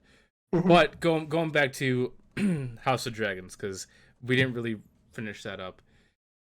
Well, you mentioned a lot of great points, which I really respected too, was the tension between all of them. I think I'm not sure what your favorite scene was, but my favorite scene was the dinner scene. Dinner one was really good. It was good, but what I disliked was how, like, at the time it felt sincere, but then afterwards it's like, but was it really? So here, I think this is where you got it wrong. Well, Viserys, when he was sitting there and he was looking around, it wasn't that he was happy. He was like, "I'm going to be the reason why this falls." Like he was looking around, seeing the tension and how both had separate interests, and that's why he was looking around. So like nervous. He is like, because of my split decision, and especially the decision with the sister, he is like, I might create the next war for the Iron Throne. That's why he Mm-hmm. looks so concerned. And not a lot of people pick that up. And if you watch the end where they do the talk, they also said it too, which I thought was interesting. That because you know how you're saying with the birthing scene, the back and forth battle, you thought they were going to talk about that. But when they actually said, his concern look wasn't about like him having a family moment and bringing people together. It was more of how his choice may bring a war within his family. I could I could kind of see that, but at the same time, he could have stopped all that like many, many, many times. But Oh, his 100%. But he was, but you also got to put yourself in a family leader's shoes. Mhm, He obviously he loves his daughter and he mhm. wanted her to be the queen, but he loves his wife and his kids, so it's like you can't really pick and choose. Like you're trying to make peace with both sides, and as Well, I like a think, family person, that's unbelievably hard. but I feel like, and of course, like his character would never admit it. Um, but his love for Rhaenyra obviously was true because that's like his only, not only because he has more kids, but that was his first child with his wife that he loved to his dying day. Never Yeah, stopped loving her. And Alicent was more of a forced thing on him. So like everything that happened with her and his other kids, not that he doesn't love them, but it was more of a forced for the realm decision. yeah. So like his, in my opinion, his love was more for Rhaenyra, and that, but Oh, like all that 100%. confliction that you're talking about, yes, I could see what you're saying, like reading that whole part of the episode differently. Um, like I don't know, like I don't think so. Like the way I took it was like, okay, like Rhaenyra and Allison were finally burying the hatchet, and then it may have been sincere in that moment, but the kids now were the ones that are fucked up. They're the ones that are creating the new tension for the next part of the war and everything, which is basically what does happen. But because of Allison's love for her kids and Renee's love for her kids, like that was very short lived. I think in that moment it really was sincere. Well, yeah, they were trying to make peace, but Sirius could see where his conflict was beginning. But going back to what you're saying, his love for his wife is that he called Alicent the other girl's name before, which I forgot, Yeah, it was that same scene I was telling you that started episode at where the sea snake wedding, or not wedding, no funeral, the the funeral. funeral, Yeah, yeah, and even she's just like, see, at that moment it's like damn, he's getting senile, like he's like dementia and all that. Well, I wouldn't say dementia, but Alzheimer's and all that shit. Um, and but yet like I don't like. I wasn't gonna really go this detailed, but for me, it hit home a little bit more closer because like dealing with my grandfather with dementia and Alzheimer's, like when he would still remember Rhaenyra's, like I kind of lined that with my grandfather when I used to talk to him, and he wouldn't really know, or he wouldn't remember me, but there was brief moments where I know he would remember me because like he would say things like, uh, how did he say? He's like, oh, he's like, you're number one. He's yeah, like, you're number one. And I knew what he meant by that because I was his first grandson. So when Sarah was talking with Rhaenyra, and like they would just have those little moments like when she's showing the child, like, oh, his name is Viserys. It's like, oh, that's a quite fit name to be a king. And it's like you knew the chemistry was there. You knew he knew it. He knew them, but you also saw the moments where he was losing himself. Um, yeah. so Like, like I like I'm go ahead. sorry. I was gonna say, like, with his dying scene, you know, Mm-hmm. even though he was dying, he was still seeing his wife, like his Yeah, first wife. yeah, And I and was, like that's what I'm saying. Like his untethered love was with his first wife and with Rhaenyra, mm, and even with the bastard children, because he knew they were bastard children. oh man, He knew he knew. Aegon, he is a monster. Not Aemond, Aegon. Did you see the last episode? So I know in the stories, which I could spoil because they did talk about in the story in the show. Wait, So hold on. Eight gone. Aegon is Alicent's first son, the one that doesn't want to be king but is king now. Oh, okay. So I'm not sure if you caught this, but I'm surprised they even showed it all. But in the real story, Aegon has a lot of kids, and because he has a lot of these kids that he doesn't want, he puts them in fighting pits so they can kill each other. Okay, so I know, like, even at the last episode, he already had, like, what, two with his sister? Yes, those are his Yeah, official kids, but a lot of the yeah, other ones that he does with the yeah, horrors. because he's fucking around. Yeah, but the kids that the Because horrors have, he puts them in fighting pits so they can kill each other. yeah, because like one of the one with his sister, they show him sneaking off to that fighting pit and watching, right? Yeah, and the Yeah, one that was in that pit was his son. but he There's, wasn't fighting; he was watching from the side. no, he was in the cage waiting for his fight.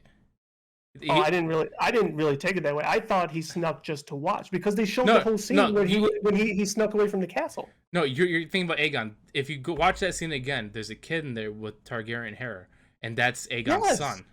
yes, but he wasn't like I didn't. I'll watch it again. I didn't notice or take it like he was waiting to fight. I took it that he was just there as a spectator because the whole Nope, episode, the whole he's in start the of the episode, cage.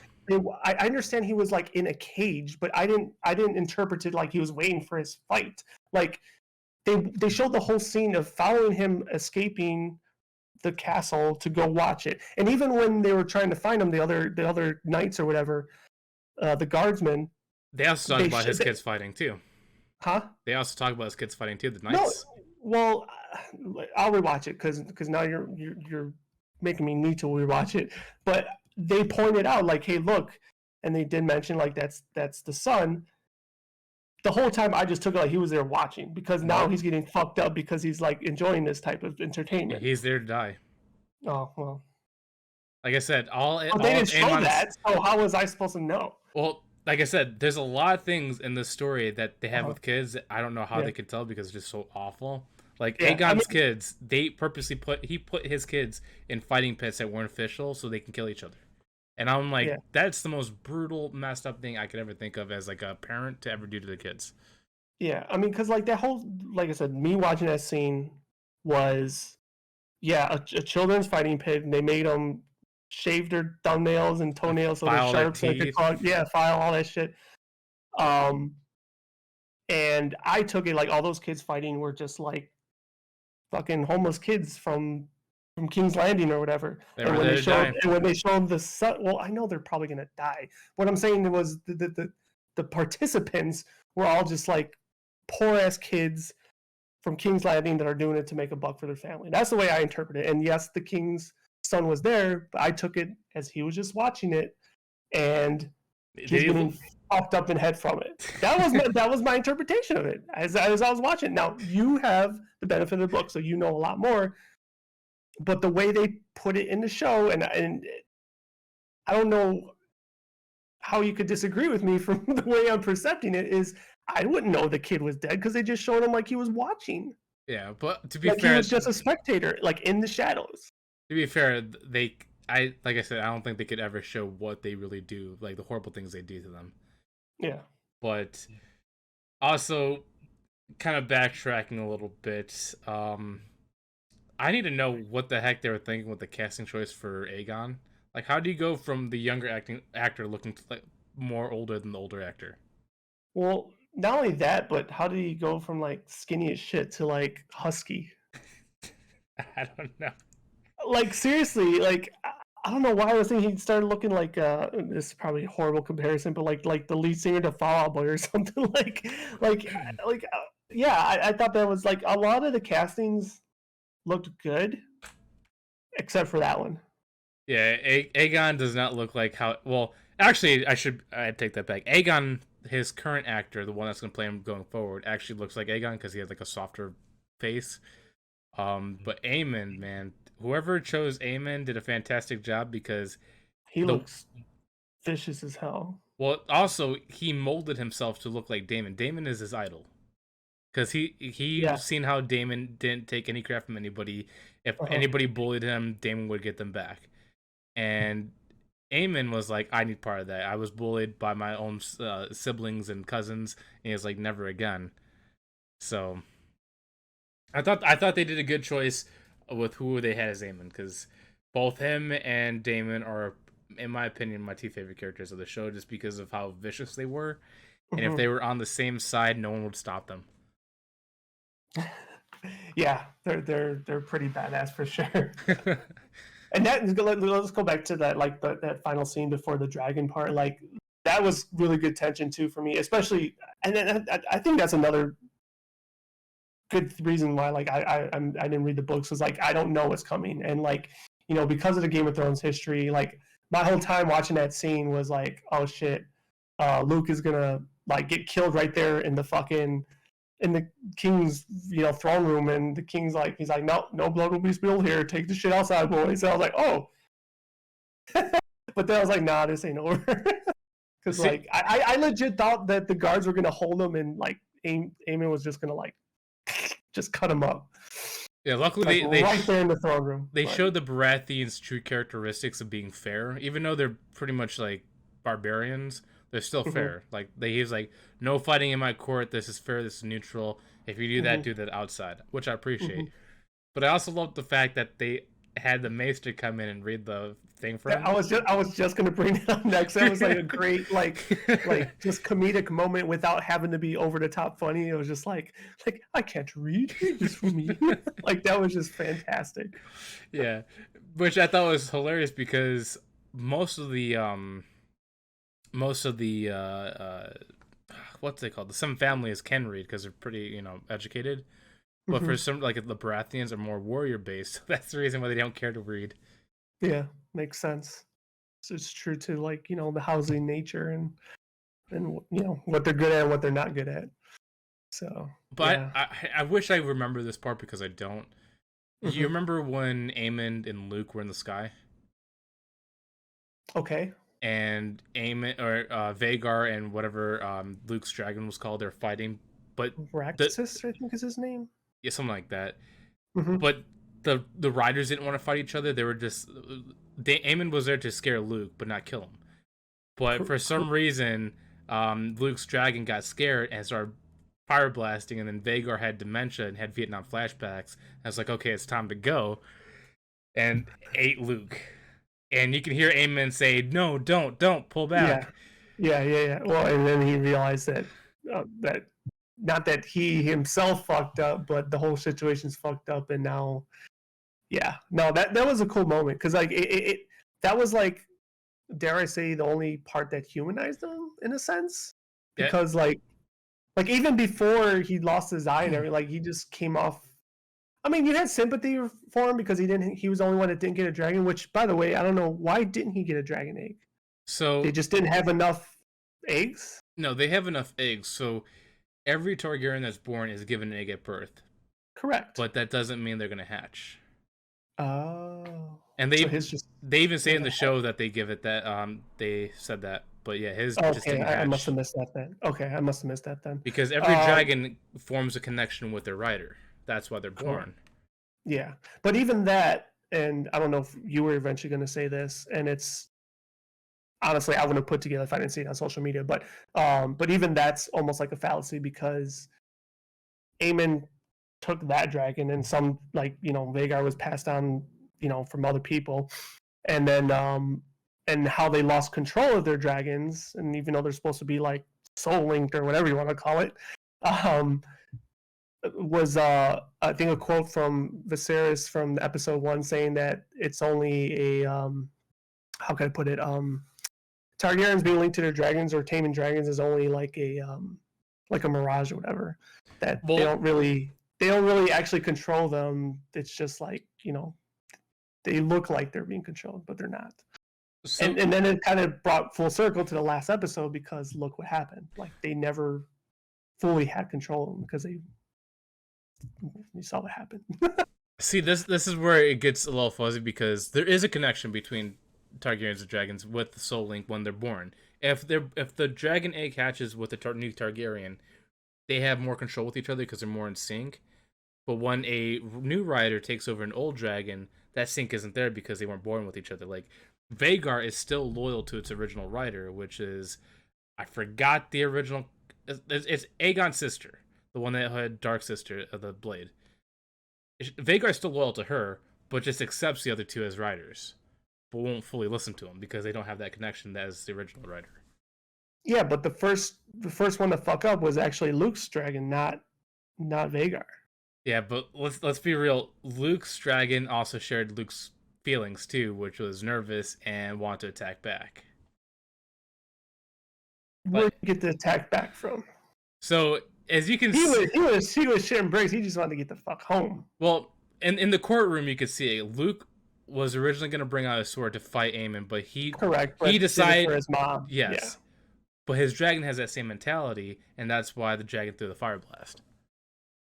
Because Okay, they share a similar character. The dragon shares characteristics of its original writer, and obviously that characteristic is now dead. Yeah. That was crazy.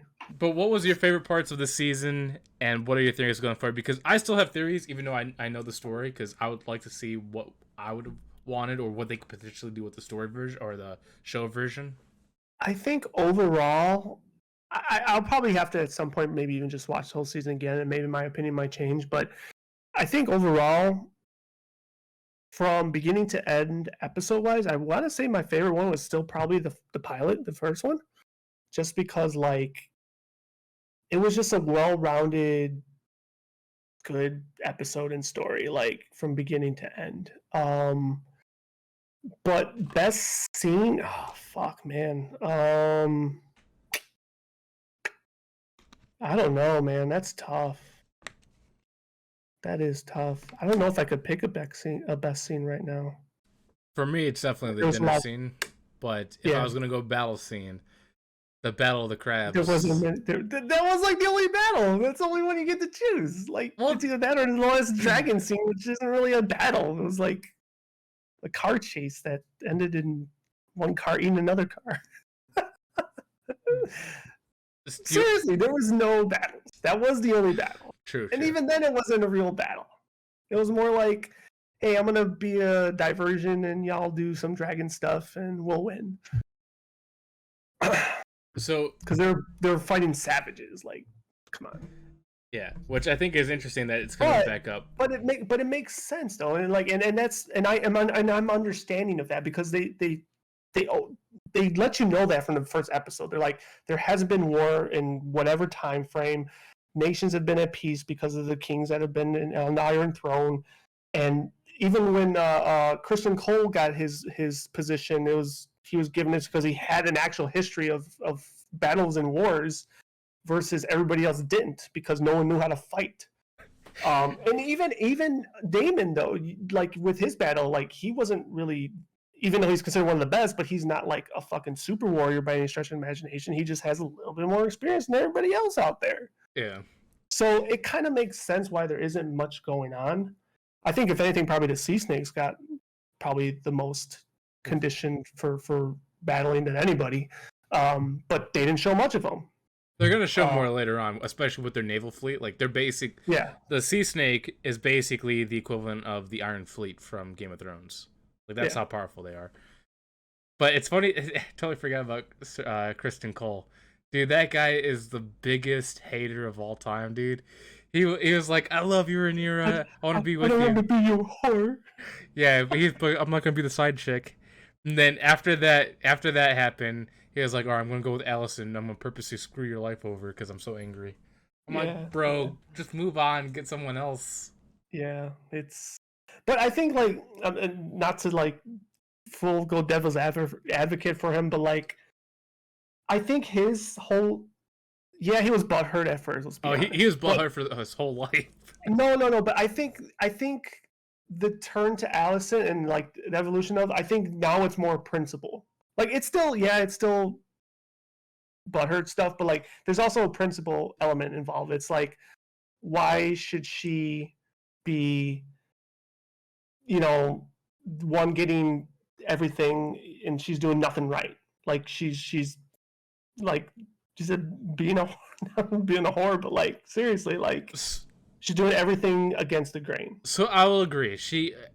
Because like if you really think about it, like everybody is rooting for Rhaenyra, but like in reality, she is the one that's kind of the bad guy. Well, all of them are bad guys, but Allison definitely played the more, proper role of what a queen should be. And you could tell why Allison was so upset, because she's like, I had to make sacrifices to be with somebody I didn't care about for what I'm supposed to do, and you're having fun. I think that's where both of their jealousies came in, is that they chose their life to fit their role when really they wanted to have Well, fun. Allison never had a choice ever. Well, she had a choice. It's just that she chose to play the part for her father. But that wasn't a choice. She was forced to do it by her father. Come on, be real. Well, you could tell she had a choice. That's why what was that scene? When she was by the tree and she was talking to the youngest Herrenhold sibling. I forgot what his name is. The creepy dude that loves feet. I forgot what his name is, but you could tell that she was conflicted right there. She was like, I know what I have to do, but do I really want to do it?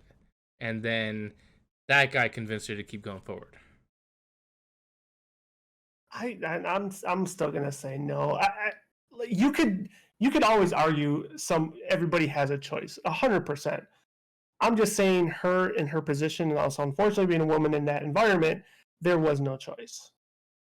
Well, like she had to do what she was told. Now, if Viserys didn't pick her, then that probably would have been a huge sigh of relief for her. But I think Viserys should never have went with her. Even when that happened, she had a look of shock, because she was doing what her father said and was getting close to him and trying to allow herself to be groomed, or actually groom him, but it didn't appear like she was being successful. And then even when he selected her, I felt like at that moment she was shocked. She's like, oh shit, okay. Yeah, she's like, I was trying, I didn't get any signals, and then everybody else was like, dude, you gotta get a second wife, and he's like, fine, screw it, I'll do it. And once again, either it was always, I don't think it was a facade, but everything that was happening to her, where everything that was bad that was happening, that was to her advantage. She was always like, I didn't ask for this. Y'all been doing this behind my back, even though it's in my favor, but I didn't ask for this.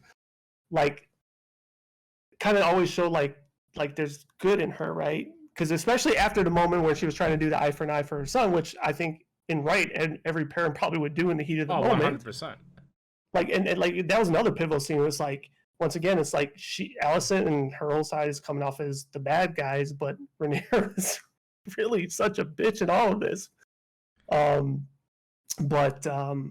It's funny that you mentioned that, because Allison is the perfect person to play the queen. Her character, it's just she has really bad people next to her. She has her father, Otto Hightower, which is a schemer by all means of the word, and then also the Herrenhold sibling that killed his brother and his father, and not to mention 2 really bad sons. Yeah. It's she's the best pick for the realm, but because she has bad family members, she's being brought down by them. Yeah, it's a crazy show. When I look at this, there's no good person in House of the Dragons. They're both villains. Yeah, they kind of are. I can't.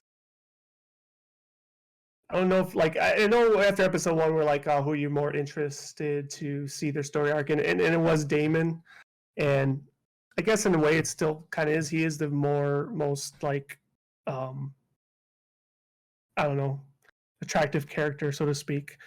But I don't have a rooting interest really for anybody. Not that I want to see them all burn to hell, but I have a rooting interest, but not for them to succeed, but for them to die. There's probably more of those than succeed for sure. Like I was telling you before, with the intro to House of the Dragons, they showed Harrenhal, which they did show in this season, but I didn't think they would actually show what's going to happen to it yet, because that should really be season 2 or 3.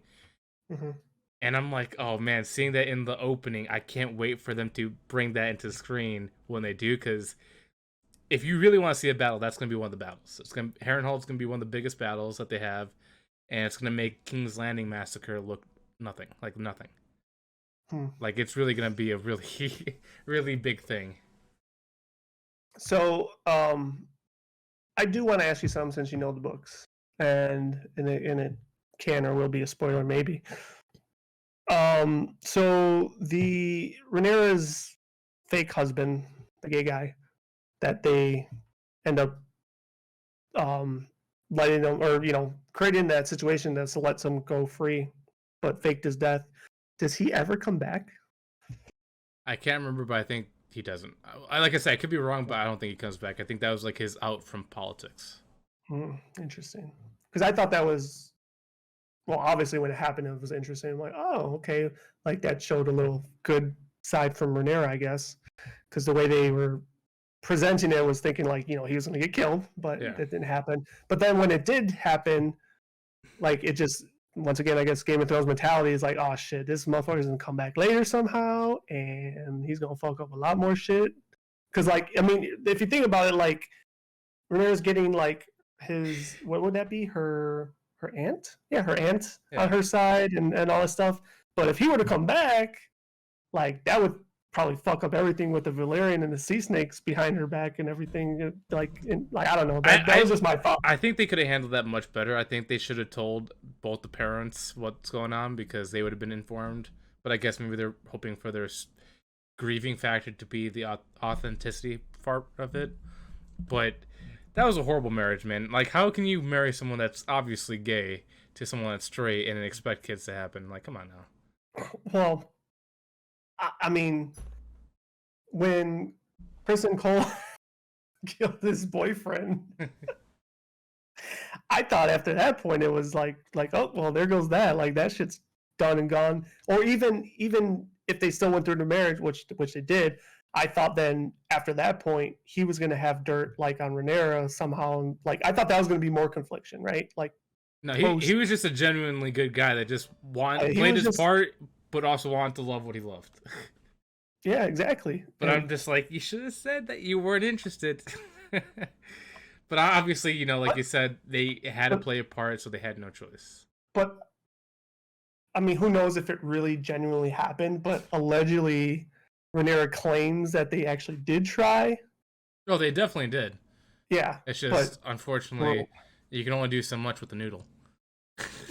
Well, yeah, I guess so. Yeah. Like you couldn't like maybe just have a guy with them and just like, oh, I'm about to do it. Yeah. Insert here. yeah. There's a lot of interesting things. And another thing, and I think this was and maybe I just missed it, but I felt like it was a gap in the story. But how and why did Rhaenyra then choose, whatever that dude's name was? Well, like how the fuck that happened? It happened at the.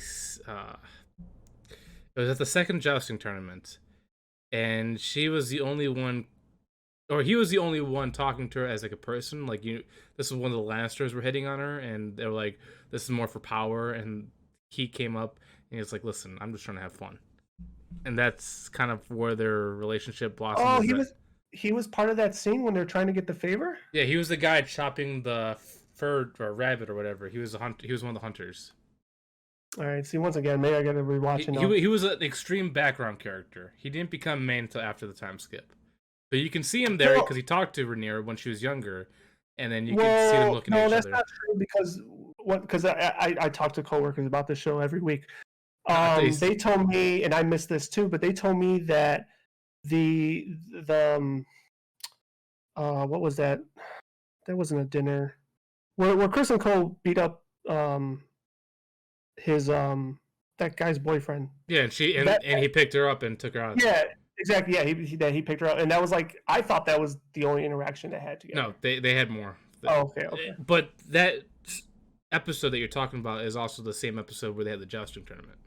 Okay. And that's where they were constantly looking at each other after. So it was when Rhaenyra was entering that throne area with Viserys and Alicent, and they're trying to say, "Oh, who are you gonna marry?" and all that stuff, and basically trying to pick husbands. And she wasn't having it because she didn't want to be with the Lannisters and all that stuff. And then that's when she snuck out and started hunting. And then she talked to him when he was leaving. Yeah, I'll have to rewatch. Like I said, there was very minor interactions in the episode, but you could see where the interest was building up towards. Gotcha. But what, dude? I was just about to say something. Oh yeah, going back to my second favorite scene because now that I was talking about it. Mm-hmm. It's with Daemon's wife. I forgot what her name was. Which was crazy seeing the time skip because she was originally proposed to Viserys as a little girl. Remember? Yeah, that was so awkward. Oh my god, that has to be the most awkward scene in the whole fucking season. And even Viserys was like, we don't have to do this, right? Yeah, like, did your parents tell you to say every word you just told me?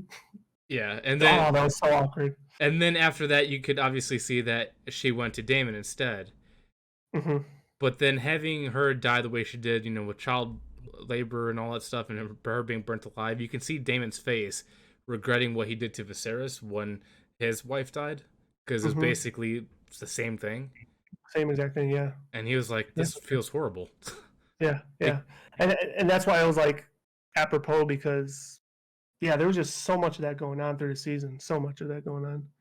yeah, so I thought that was a very good time because in a weird way she might have been my favorite character because she somehow made the best of her situation that anyone ever could.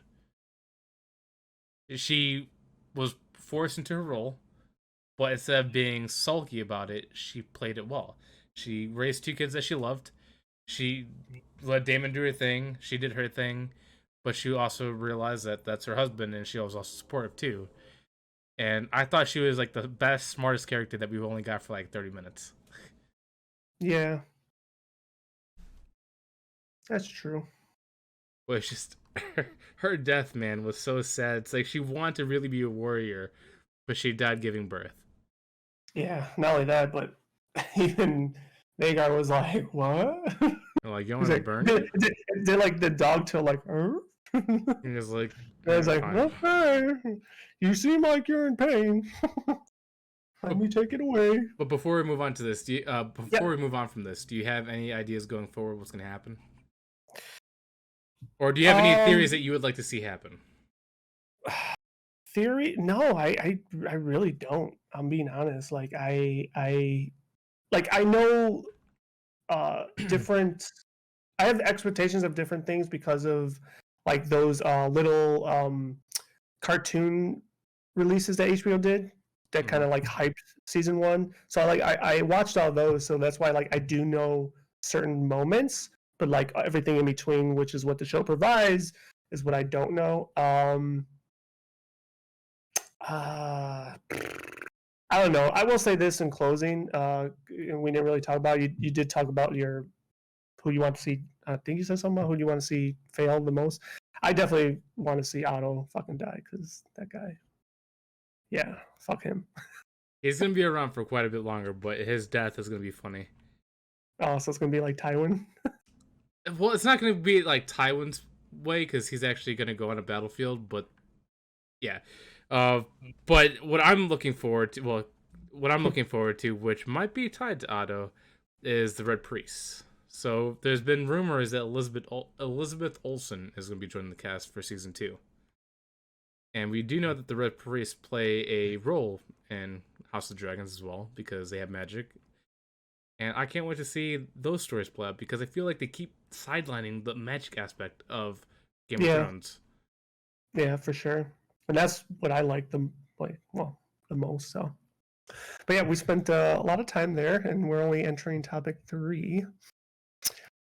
But topic three is something we talked extremely briefly earlier, and new Godzilla movie, which is old school Godzilla, not new school Godzilla. Although we do know new ones are coming. So I am ignorant when it comes to original Godzilla stuff. So like I know I've watched movies here and there, but the whole chronological of and the whole lore of I am totally ignorant about. So I'll let you, I guess, kind of educate the audience here for as much as you can. So I've only watched a handful of the original movies, like the Shin Godzilla, because it was, even though it might be kind of cheesy the way they had like the whole stop motion claymation thing going back and forth. The idea concepts for the monsters are kind of cool, like Mothra, Godzilla going nuclear, getting that flaming version of him, then having his Uh-huh. atomic breath. I thought that was cool, and seeing the new Godzillas take place, Godzilla 2014 all the way till now, are basically reimagining versions of the Shin Godzillas, and supposedly they're continuing it. Which I forgot. He had a lot of monsters. He had like Mothra, he had Ghidorah, he had Mecha Godzilla. but they're also blending in Kong, which I don't know where his story really takes place, and I think that's where my uh, information is going to get blurry because I wasn't really a fan of King Kong. But supposedly, this new Godzilla movie that's coming out is bringing one of Godzilla's monsters into here, but also with King Kong matching up with Godzilla to take this guy out. So you're saying this new Japanese version that's coming out is going to have Kong in it too?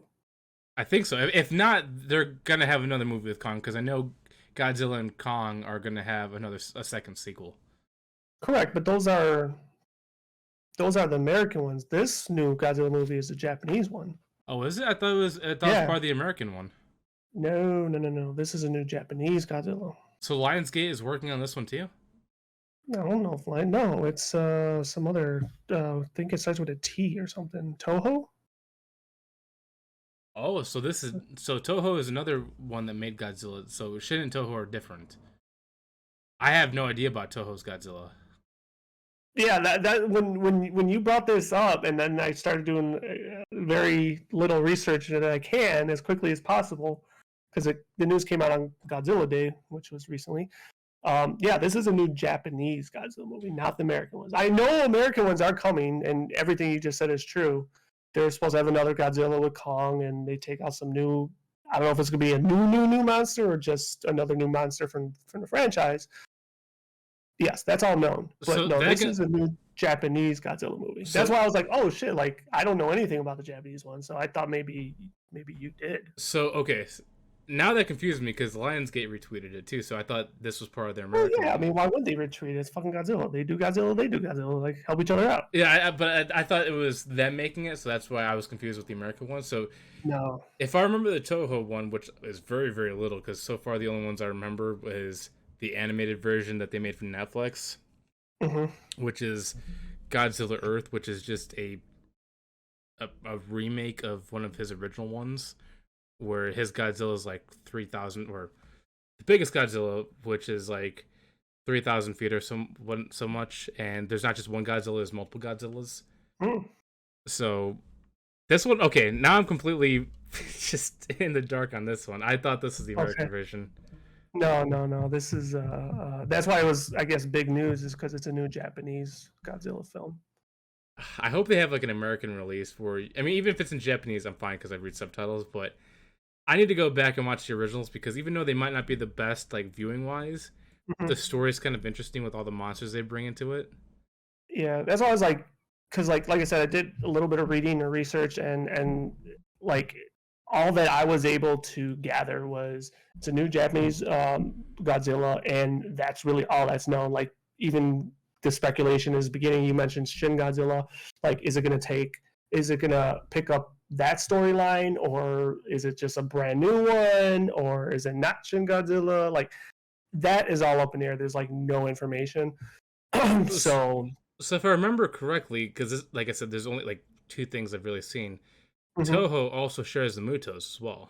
The Mutos were, I believe, in Godzilla 2014, which Shin and Toho both share. And I wonder if they're gonna bring that creature back in this new Japanese Godzilla, because the Mutos are like a monster group that rivals Godzilla in height, but they more fight in a pack, like 2 to 3 at a time. Mm. So Mm. I would like to see more. Is it just a trailer? Because I swear that there was an actual video, but maybe they're showing Godzilla vs Kong too. No, I once again I didn't look that deep, but I saw I didn't come across no trailers, no screens, no nothing. It's just a basic announcement. New Japanese Godzilla movie. That's all I was able to gather. Man, I That's should. why when you threw it out there, I was like, I'm like, oh man, I didn't know Josh loved Godzilla this much. Like I used to only talk to him about the American ones because we went to the theaters. I'm like, this man really loves Godzilla. Yeah, I totally blindsided myself there because I thought this was the American one. I'm going to do research now because, like I said, I'm only familiar with the Shin version because my uncle liked it. He brought me into it, and then that's where I obviously the American ones take over. Hmm. But now I'm gonna have to do some research on this. I'm gonna watch the old Toho ones because there's like 3 different variations of Godzilla, I think and there's probably more than that. well, Yeah. three people that have expanded on Godzilla's story, and I would love Yeah, I to. remember there's also Baby Godzilla. There's Baby Godzilla, King Godzilla. or there's the awful American version from the early 2000s called Godzilla, where he's a T-Rex. I remember one, and I actually enjoyed it. So You like that one? I did. I liked it. I actually liked it. See, I'm gonna have to agree with you because it was good, but if they didn't call it Godzilla, I think that was its downfall. I think once again you got to remember the times. Like those times were weird. like they tried. They really tried to Americanize it, and I think that was the problem. I still enjoyed it, but like by far the newest new American Godzilla and the Kong are just so much superior. Like that's what they should have did with that version once upon a time ago. Like they tried too hard to recreate it, but I didn't think it was a bad recreation. I really didn't. Okay. But these newer ones are a lot more superior. So this is interesting. I'm gonna have to watch it. So while you're talking, and we're talking about the old 2000 Godzilla, so the new Toho Godzilla is exactly how he made it back in like the 90s, or was it 90s or 80s with like the whole probably even 70s, maybe even, right? Yeah, these people have been around for a long time. Oh yeah. But no, the original. They're definitely making. They're definitely making it like the originals, where they're not doing like the Lionsgate animation, which I think that's what threw me for a loop. Is I thought Lionsgate was doing because they retweeted it. Yeah. But no, they just retweeted because show Godzilla some love, man. Yeah, it'd be interesting to see like a universe collide of like Shin and Toho fighting, like their Godzilla's fighting each other. Godzilla versus Godzilla. Because it can happen. Because like in the American version, we know that there was other Godzillas that died. They were extinct because we've seen their bones. But imagine because they went to that like Middle Earth area. Yeah, so imagine if which is cool, which I fucking love. Like anything that's like that fantasy wise, like yes, draws me in. So now that I'm thinking about this, because obviously now I'm just going off of my own theories because I didn't do any research on the Japanese version, which I wish I did now. I would love to see the Lionsgate American version blend both of them in. Like this new Middle Earth with Kong introduces Toho's Godzilla and their monsters, and then you have Shin's Godzilla Earth fighting his counterpart, because Toho's Godzilla, I believe, is bigger than Shin's Godzilla. But Shin's Godzilla is much more powerful than Toho's Godzilla. So I'd love to see like the clash and then monsters coming at each other. Kong would just sit there with some popcorn. I'm pretty sure that Kong would probably have a hard time fighting, because Kong versus Godzilla, even though I have mixed opinions on that one, it shows that both the races kind of got along. Oh yeah, for sure. Because like one of the, what's it called, Dorfin scales, whatever Godzilla has, their race gave it to Kong's race, and that's why they created the axe. Correct. So I'd love to see like Kong and Shin's Godzilla versus Toho's Godzilla, and bring their monsters. I've never watched, like I said, a lot of the Japanese ones, so I don't know how great the storytelling was, but I feel like the new Godzilla's American ones like are doing a pretty good job with it. Oh, the Japanese. Well, I know people definitely disagree with me, but like I said, I've only seen the Shin. The storytelling isn't great. It's just you're watching it for the monsters, and that's the way I always took it, right? So that's why I was like I know there is lore there, but I just feel like and once again, ignorant opinion here, but I just feel like the American versions do a better job with it. Oh, 100%. Yeah. So, and that's why I like them, because like it puts perspective on it. They create the cool kaiju monsters, and we get to add the story to it. Yeah, and the scenes were great. Like, I mean, when like I said, we went to the theaters to see the one, and it was awesome. And yeah, sign me up for more, and we will get more. So even though I kind of dropped the ball on this one because I thought this was the American one, will you watch the Toho one? I still may, now because I've been following the American ones. I think now I would follow anything new that the Japanese ones put out for sure. Yeah, I'm definitely going to have to go watch them. It's just the only problem is I don't know where they're at. Like, I've looked on streaming services, and they have a couple. I think Amazon has a couple of them from like the early days, like the black and white ones. Mhm. but I don't think they have like any of the newer ones. And I don't know if I could buy them in America. At least I can't. At least I've looked in the general movie stores and I can't find them. Uh-huh. So I might have to Uh-huh. look online for this. Yeah. I mean, yeah, we're in the glory days of the internet now, so I'm sure you'll find them somewhere. But I guess continuing on from this because I screwed up. No, it's fine. What was your favorite Godzilla movie so far, and what would you like to see in the future of Godzilla?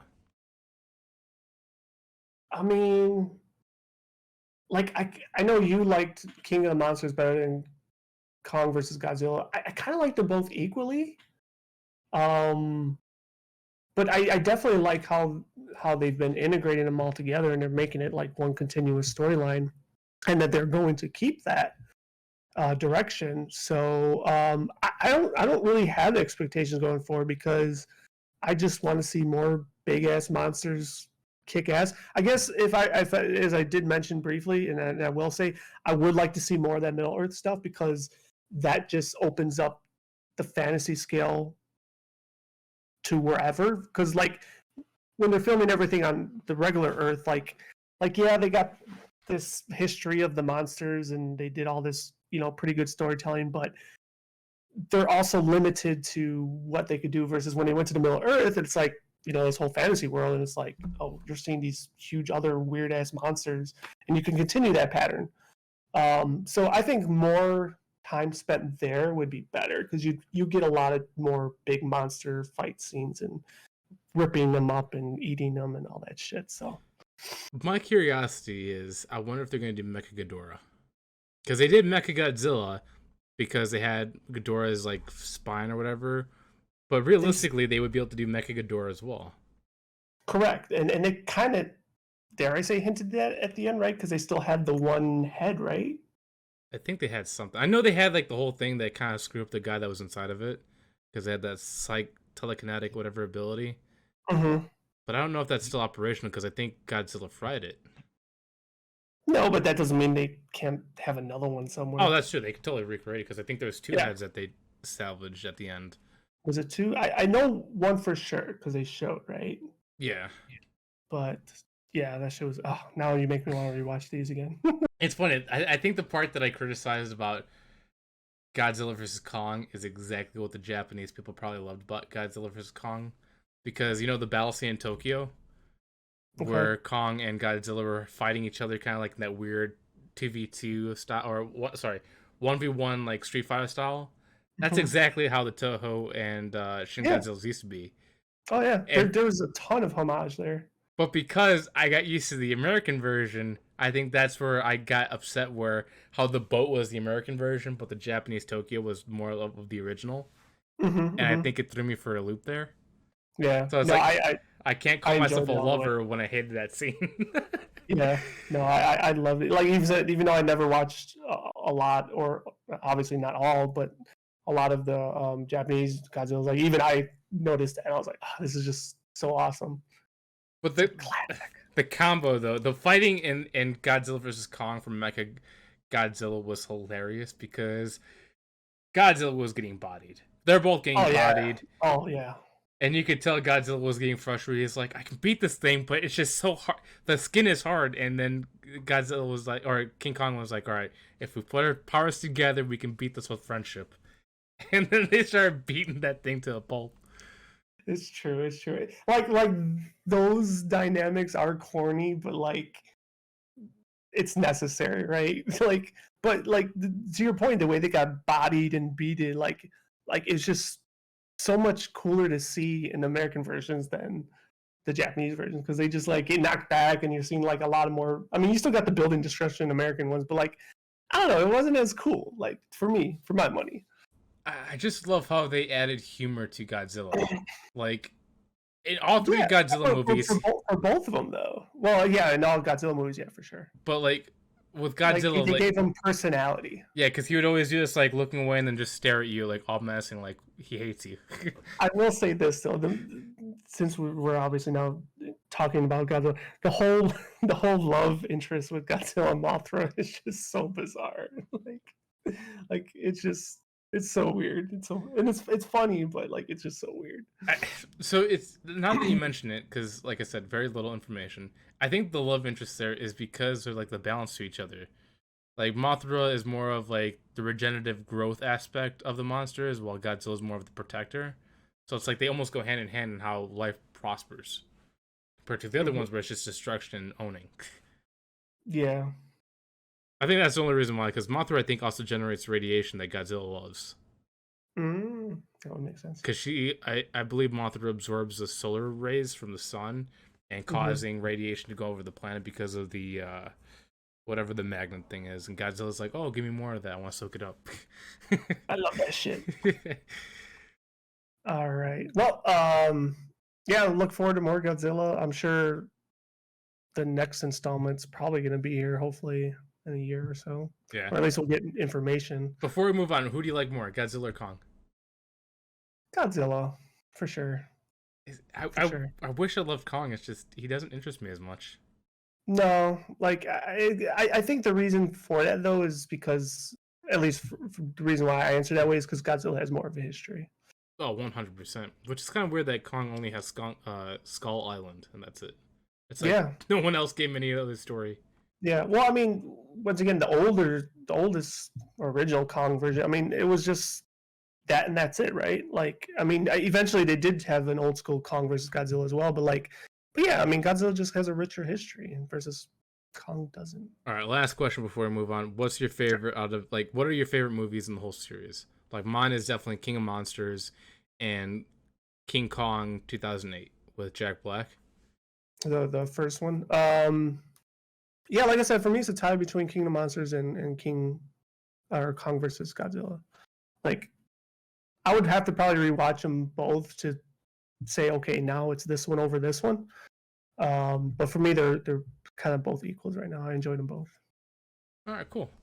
So it seems like we both share King of Monsters being in their top. Oh yeah, that one was great. But maybe if I educate myself further, maybe Toho might change me.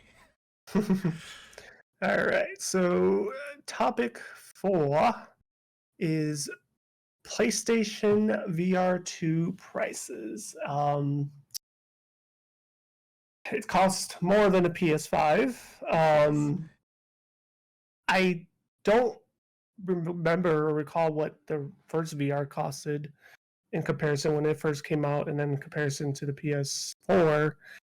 Um, Once again, it's another just topic that I'm not that intuitive with because I don't have a lot of knowledge with VR, nor have I like used it a lot either, and I don't even own one, and don't have any reason to get a 2 one. I like this is just not my wheelhouse.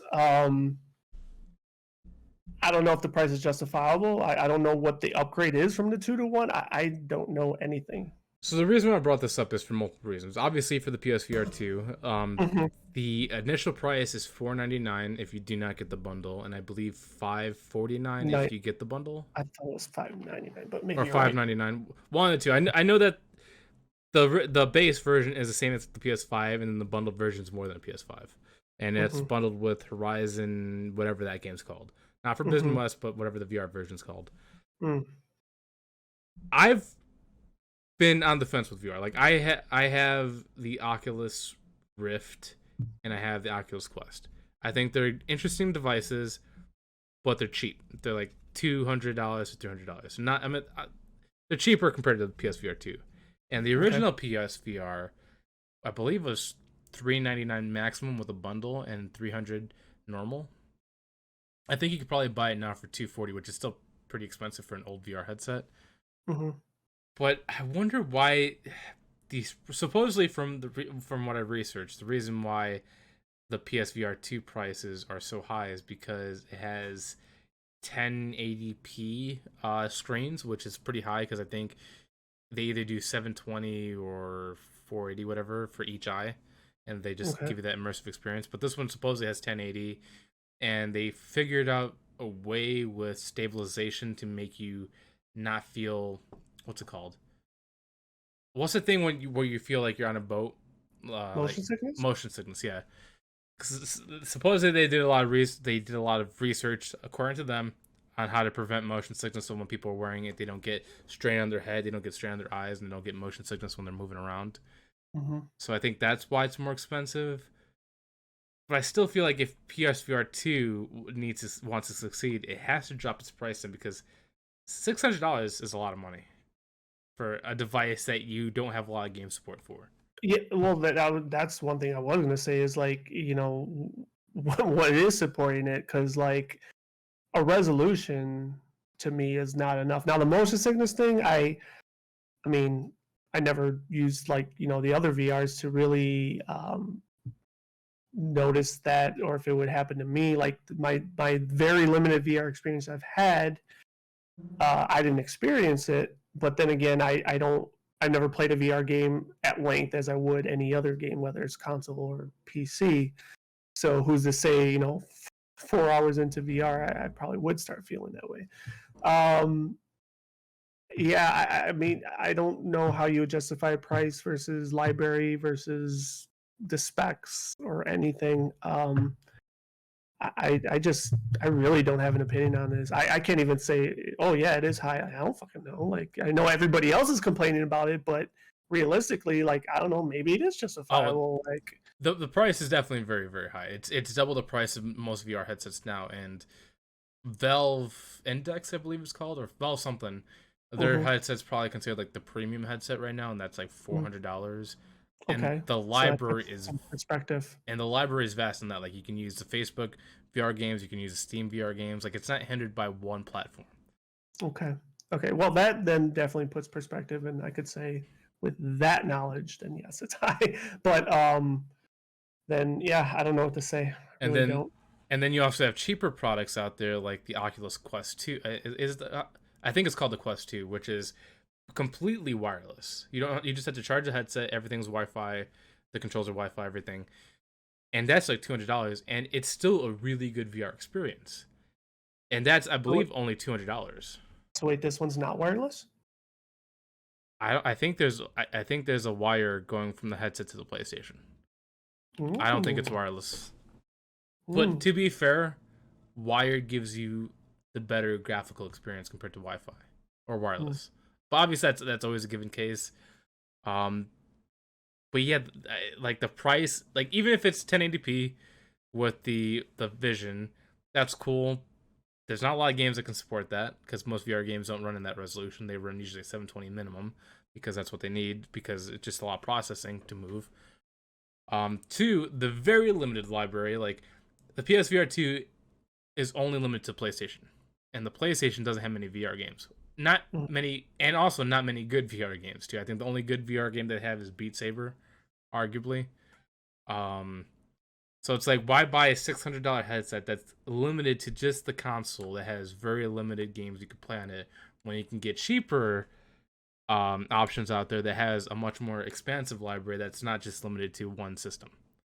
But the cheaper options aspect is non-existent with the PS5, right? This is the only thing that would be compatible with the PS5, right? This is the only thing compatible with the PS5. It's almost like an Apple product. If you're going to experience it with the PS5, you have to have this peripheral.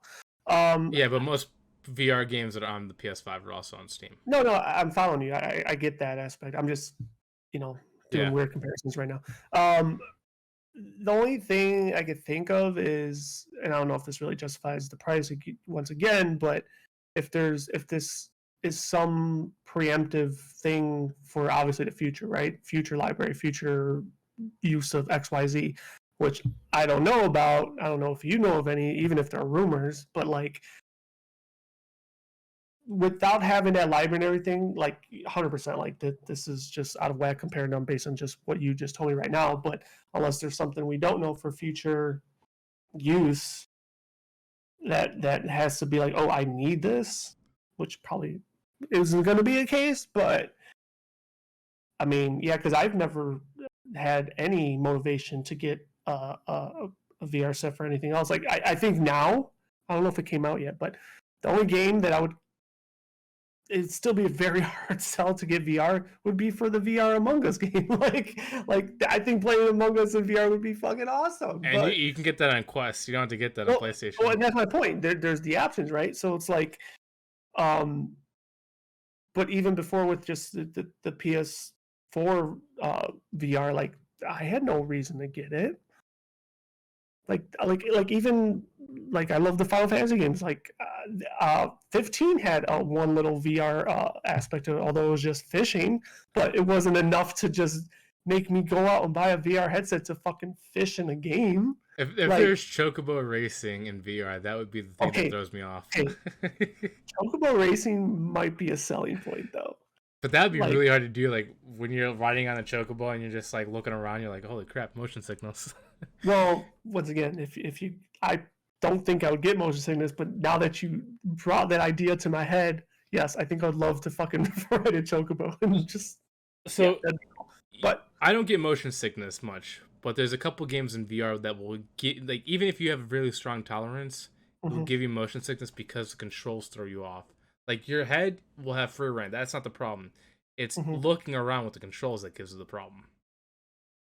But let's go back to what you're saying. I just want to say why motion sickness does happen. It's usually mostly due to controls mixed with the viewing experience. Yeah, like I said, I don't know if it would happen to me because I haven't had much experience with VR. So like I'm not totally negating that it won't happen to me. I'm just saying like I know I don't have it, but you know through a long period of time it may happen. Um, just like seasickness. Like I've never been on a boat to know if I would have it. I'm gonna go on a limb and say I probably won't, but I don't truly know. Um, but yeah, I don't know what else to say on this subject, to be honest. All I do know is obviously the feedback in the social media world. We're very negative on it, but to be honest, Sony's been getting shit on for almost every decision they make nowadays. So not entirely surprised. I think even if it was probably $400 like that premium one that you were talking about, I'm pretty sure people would still bitch and complain about it. So that's just I my don't think taste. they would as much. So I have two suspicions on this. One, Mm-hmm, I most likely the realistic one is going to be a 100% a flop like the other one was, mm-hmm, because if they really want to flesh this out, they would have done more to build upon the first PSVR to give you hopes for the second one, which they haven't done. I think they mm-hmm, only have like maybe 5 actual exclusive games for PSVR. I think that's Astrobot VR, um, Farpoint, I think, is one of them, and a couple others. I think Killzone Intercept is one of them too. But there's not many games. It's like you can probably count them on your hand, pretty much, how many PSVR exclusives there are. mm-hmm. I think what they're doing here is that they're trying to build interactive media. Because if you don't remember, in the early or late 2000s, early 2010s, they tried really hard to be the ones to push for 3D. Like they were the ones to build 3D TVs. They had 3D glasses that you could use in your homes, and obviously that was a giant flop. Mm-hmm. I think this is the next thing they're trying to push is interactive media with the VR glasses that might tie into their Sony products like movies and all that stuff. And I don't think that's a selling point that people are going to go for. Like I said, I still think it's going to be a flop, but I think they're also doing this because they want to push more beyond just games. They want to push it for uh, movies, shows, games, and maybe even showcases too. So when you say um, however you phrased it, multimedia things.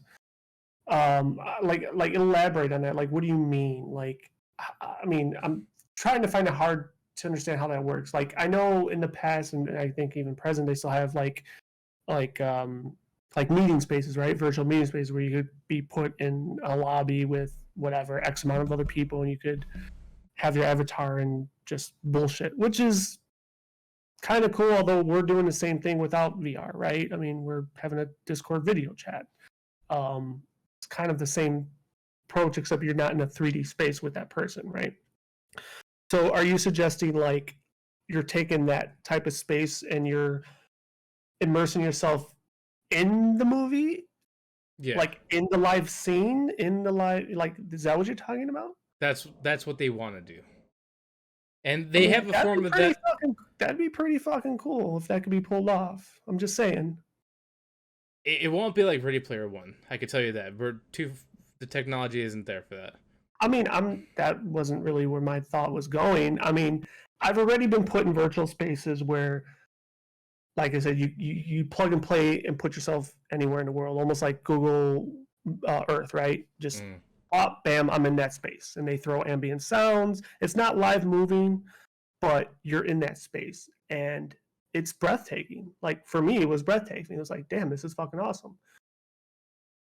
Now applying that to a movie or TV show or what have you, like you don't have control, but you're now viewing it in that 3D space. Like, oh my god, that guy's about to shoot an arrow. I was gonna watch it go over my head and hit this guy in the chest. That's fucking awesome. Yeah. I mean, for me, I think that sounds fucking awesome. Is it a selling point? Maybe. Depends on what movies they are. Well, so I think this is where they're getting pressure from. So you probably don't know this. A lot of people actually don't know this. Is that Microsoft has a contract with the government for the HoloLens. The HoloLens is basically a virtual training space that people use to practice surgeries, practice flying, practice shooting, and all that stuff. They also use it to help people learn engineering. You know, they build a virtual space, they practice it in just VR. I think they're also trying to do that too. I think they're trying to build contracts besides just media to also help people in an educational standpoint. But I think they're too late in the game because the HoloLens already took over for that scene. Okay.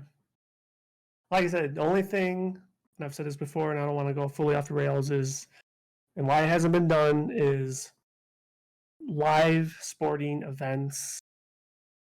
Find a way to sell tickets, put yourself in that space with a VR headset. Game changer, game changer, game changer, game changer. I don't know why we don't have that, because realistically we can. Because I know. That's why I'm so confused. Because for people that don't know, if you watch if you watch American football, or if you watch, well, I'm just gonna use American football for example, because if you look at the field, they have multiple cameras set up on multiple wires, and they're constantly flying throughout the whole field, and they give you multiple different perspectives. That's where you get the 3D like image changing for the graphics, because they have multiple cameras to do that. They can use those same cameras to give us that VR experience, but they haven't done it. But that's like that is another experience you could have for sure. But like the experience I'm talking about is being on the field, yeah. And no, not even on the field. You are still a spectator in a seat, whether it's a 100 level, 200 level, 300 level, whatever you can afford. But you're in that seat and you're watching the game live from the seat of your house. But you're in that stadium. Whatever you can afford. You're in your virtual reality, and you have to pay $200 to get an upper deck. That's so stupid. That would be really stupid. It's not stupid. It would be really dumb. If you have it's not dumb, because that's how it is in the real world anyway. In the real world, it makes sense because you're actually physically there. You shouldn't have to pay tickets to get upper nosebleed sections for $100. How much do you pay? How much more are you paying for a digital game than a physical game? More, but you're not. But you're when you're paying that, you're in the perspective. You're not going nosebleed section watching the game being played. The comparison I'm trying to make is there is no drop off in pricing when it comes to a digital sale to a physical sale. Is what the point I'm trying to make. But your perspective would make no sense because you're paying digital for a perspective that you'd get in physical. That wouldn't make sense. If you're in VR, you should have front row seats. That should be it. There's no one else taking up. What I'm telling you is you can have front row seats, but it's going to be at a premium cost. You sound like someone. You sound like a corporate person's dream right now. I do. I understand that. You would. I understand consumers would. Consumers hate you. I'm sure they would, but that is how you would sell it. That is how you would make more money. That's how no one would ever buy you, because what you're pitching right now is the scummiest idea. I like the idea if you're not paying. Fine. You could call us scummy all you want. I'm just saying that would be a way you could tier price it. Now I'm with your idea of being able to sit in bleachers and all that stuff, but not paying the same price as you would in real life. That's stupid. That's how it is, though. That's not. It doesn't even exist. You're talking about hypotheticals here, and if they ever did that, that would be the silliest thing they would ever do. No, yes. That's just no. Yeah, that's just like saying a $200 collector's edition should then only cost the $80 price tag of a regular game. No, because you're actually getting something physical. If you're paying $100 for a digital, if you're paying $100 for a digital seat in a nosebleed section, when there's no obstruction to you where you can actually be in front, that would make no sense. Now, if you want to say you could pay, like maybe a pay-per-view price is $6, but you get to see whatever you want, there's no obstructions, that's fine. But if you're saying the virtual price varies depending wherever you go, that's silly. Yes.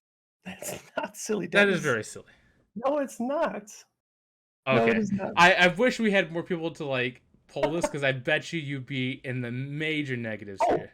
Oh, I know I will be. I'm not disagreeing with your statement right there. I'm sure I would get shit on. But I'm telling you, if you were to set up a virtual experience for any stadium, for any game that you want to sit your ass in for that day, you could tier price it that, to your point, a front row seat VR would die immediately. $300. It has nothing to do with VR. Well, if you're saying virtual. VR, hold on, time out. The peripheral of VR is just your ability to actually purchase said ticket to actually get into the stadium. Yes, because you have that peripheral. But the VR stands for virtual reality. That means you're in there virtually, and that would die immediately if that ever happens. No one would ever be that way. No, I disagree. Okay, if that happens, I want you to buy a ticket, and I want you to smile there with your virtual popcorn, eating nothing. Well, I'm not gonna have virtual popcorn. I have popcorn where I'm sitting on my. No. Right here in my seat. You got no. If you're gonna go your route, you gotta pay $12 for virtual popcorn that you're not gonna eat. For your virtual tickets that you're not actually sitting in, for a view that you're being obstructed. Now you're taking down this is really crazy fast. You're going down that route. You got to finish your route. Don't cut it off. Finish your route. You're now going crazy. You're sipping on your $6 drink that you're not actually drinking. If you're in a stadium, and if you're sitting in the 100 level, you are paying more, even face value. If you go to Ticketmaster.com, you are paying more money for that ticket than you are sitting in the last seat in the last row on the 300 or 400 level, however big that stadium is. Is that a fact or not? In real life, yes, that's a fact. Yes, why would you ever pay that in virtual reality? That because you're watching a live event. So it'd be absolutely pointless, because I would be able to watch on my TV, get front row access. You can. If that's your prerogative. No one would ever buy that then. No one would ever buy that. That's not true. So hold on. Here, explain to me the incentive of why you would rather do it virtually when you could do it in real life for the same price. I'm not a soccer fan, but let's say I was very huge into the European Soccer League, and I wanted to see Manchester United versus Chelsea, all the way in Europe. I'm not going to buy a plane ticket and hotel expense and all that and go halfway across the world to watch that game live, but god damn it, I want to watch that game live because it's a championship game. But thanks to technology, I have a VR headset, and I have this option that I could go and sit in that stadium and watch this game. But depending on where I want to view this, I will have to pay a different price tier depending on where the seat is, the virtual seat is in that stadium. But also, why are you going to a game? You go there if you go in real life, you go there for the atmosphere and the crowd. No, listen to what I'm saying. I'm not disagreeing with you. If you want to watch it live on the TV, that's your prerogative. You can. No, you're not listening to what I'm saying. The reason why you pay for real life to go to the game is, one, to view it live. Two, is it's the crowd atmosphere. You're not getting that crowd atmosphere in VR. Yes, you are. Yes, you are. You are sitting there live as the game is happening. You won't be able to high five somebody. That's the point. You won't be able to do that. That would be the worst thing. You're like a ghost. Everybody's ignoring you. It's like that person at a party that's on the wall and everybody's just ignoring you. No one wants that. That's not true. That is not true. I want to put you in your world and see how you would actually. I bet you would do it once and you were like, this sucks. No, I would not. I would fucking eat it up. If you're telling me, like, you obviously know I'm a huge wrestling fan. If you're telling me every week I could put on a headset and go to that arena and watch wrestling live, I would love that shit. So, no, I think this is the part that you're getting confused. I would love to see that you'd be able to go there in the VR and experience that. But pay the same price as in real life? No. I'm not saying, okay, now let me rewind because I think you're getting a little confused. I'm not saying that the front row physical ticket is going to cost exactly as the virtual front row physical ticket. I'm not saying that. That's what you're arguing. I need to go back and clip you. No, hold on. I need to go back and clip you. No, hold on. Time out. What I am saying is that virtual ticket, I will agree that virtual ticket should be less than that physical ticket at the exact same spot. But what I'm saying is those virtual tickets are still going to be tier priced. You following me? Yes. Okay. So you still disagreeing with me, and you still can? That's fine. I never. If I did say it, I didn't meant to say it that way. I'm not saying the physical ticket and the virtual ticket at the same level would be the same price. That's not what I meant. I do believe a virtual ticket should cost less. But what I do believe is you could charge the virtual tickets at a different tier price, is what I'm saying. Okay, I'm glad you're rewinding it. I still disagree that with the price thing, because I think maybe it's the tier thing. I disagree with you. Maybe you should pay $20, whatever, something cheap like a pay-per-view. But what you said earlier when you were arguing with me is like you're saying, "Oh, what's the difference between physical and digital? It's the same." That's what you were telling me earlier. When I was making that comparison is based on the tier pricing. I know, but you're matching the physical and digital price at the same time, and that's disagreeing. I did, but I never meant to say that they should be the exact same price as that's not what I meant. And if I did say that, I apologize. But that's not what I meant to say. What I'm saying is you could tier price those virtual tickets. Is what I'm saying. You the 100 level would be more expensive than 200, and the 200 would be more expensive than 3. Like they will be priced as such, like they would in real life. That was the comparison I made. I didn't make it mean to sound like they should be the same pricing. Hell no.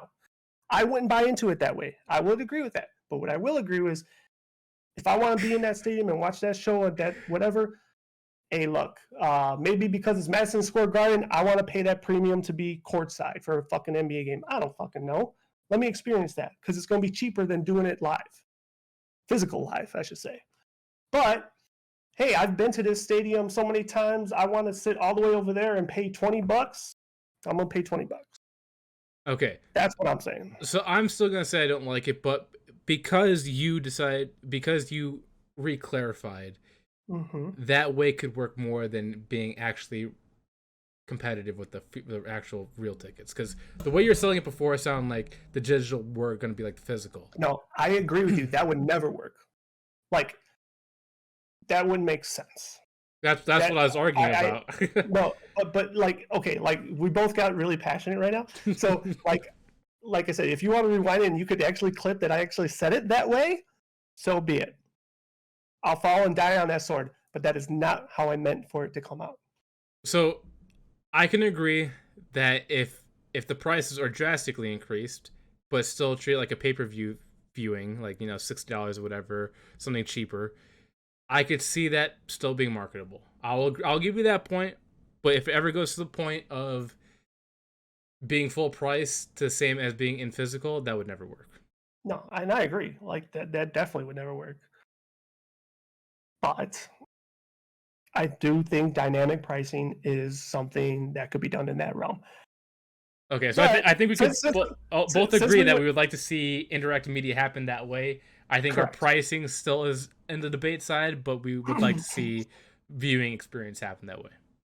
So rewinding after that very passionate discussion to how we got here, as they would say, how this doesn't exist now is beyond me because it really should exist. Like the fact that it doesn't, and I know you said a lot of people would hate on me and business corporate guy. Yeah, someone should be listening to this podcast right now and stealing my fucking idea and becoming the next Bezos. Or maybe Bezos should fucking fund this shit. I don't know. But the fact that this doesn't exist is actually blowing my mind because it should. When I was saying people would hate you is when I was talking about if it was the same price as real life. No, I understand that. And I kept telling you, it's like, they will hate me. But like I said, that was not what I meant. I know. We clarified that now. That should not be, it should not be the same price. Because I wouldn't advocate for that, for sure. But yeah, like a pay-per-view pricing, it could be marketable, for sure. Mm-hmm. But yeah, like the fact that we don't have it for like American football or basketball is shocking because we have the camera setups already for it. Mm-hmm. Not to mention, like, and, you know, there's so many, I know handicapped people could still go to games and stuff, but like, you know, it'd be more accessible to them. Exactly. So much more accessible. Or even like, you know, people in the fucking hospital. Like, I was about to say something so screwed up. I was gonna say, imagine if you have somebody that has a disability, but they go into the VR version and they still have the same disability. I know. Right when you started this comment, I knew you were gonna go there. So I apologize if that offended anybody, but that's what I was thinking. I'm like, let's say you're in a wheelchair in real life, you put a headset on, you're in a wheelchair in the VR. Oh, that would really be bad. so horrible. You're gonna go to hell. You go to hell and you die. But, oh god. But going back to the PSVR 2, I would like to see media that's more interactable, but in a way that makes more sense cost wise, because so far everything is super premium price for a product that isn't premium. Yeah, or is not. I mean, I think it's a premium product. I just don't think it's it's in a premium atmosphere right now. Like almost like I'm not. I probably shouldn't make it to comparable to 3D printers, but like I know there's certain things that I've heard before. 3D printers, virtual reality headsets may eventually be everyday household items. I know why 3D printers can, because they want people 3D printing guns and bullets and stuff. But headsets like yeah, I don't know, maybe we'll get there one day. I do know that one thing I think is cool, like I was saying earlier about like training, is that how you're saying printing things. Architects love VRs right now because they can actually build a house and then replicate that image into real life, and that's why you have giant 3D printing. Like what's it called? I believe Tesla is the one that did this first.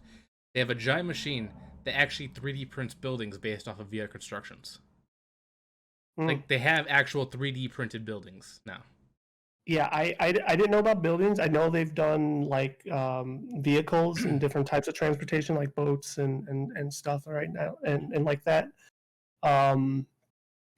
It's amazing. The only thing that I don't hear about, and maybe you could debunk this, is how well they stand up and for how long and how well do they stand up for? Because like that would be a concern, right? Like I know it depends on the material you use, right?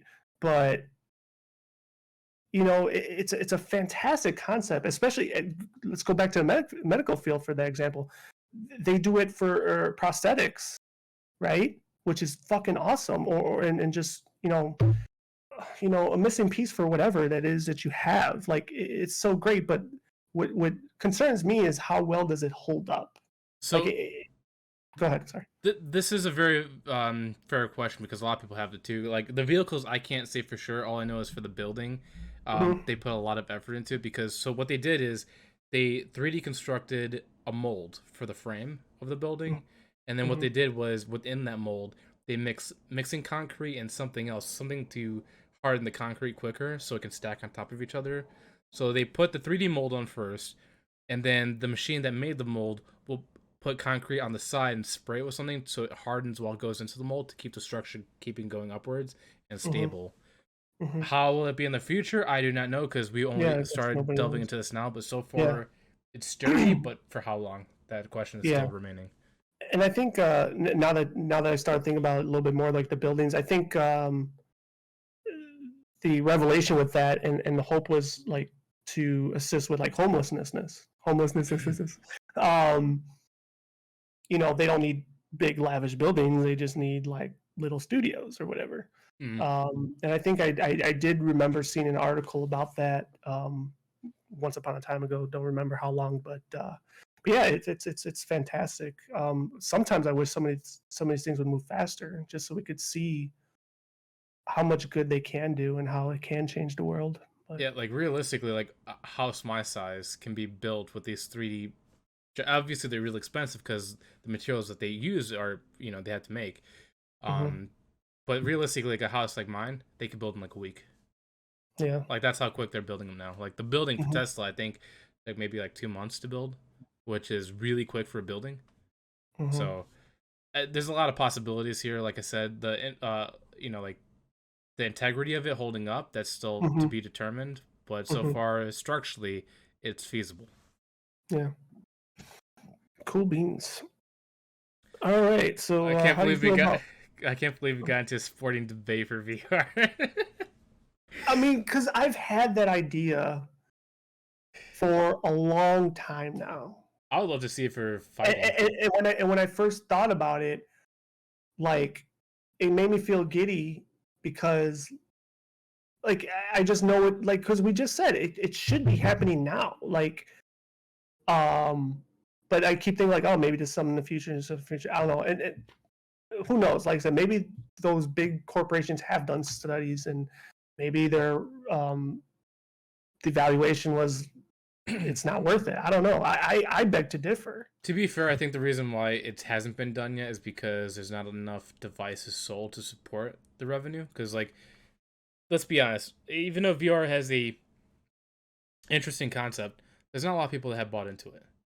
No, that's true. And you might be right there. I mean, like I said, there is a line of thought that maybe one day these would be in every household. It's like I'm trying to think of what else is similar to that where they didn't exist and now they're in everybody's household. Like I guess a computer would be a very good example for that because when computers first came out, not everybody was able to afford one.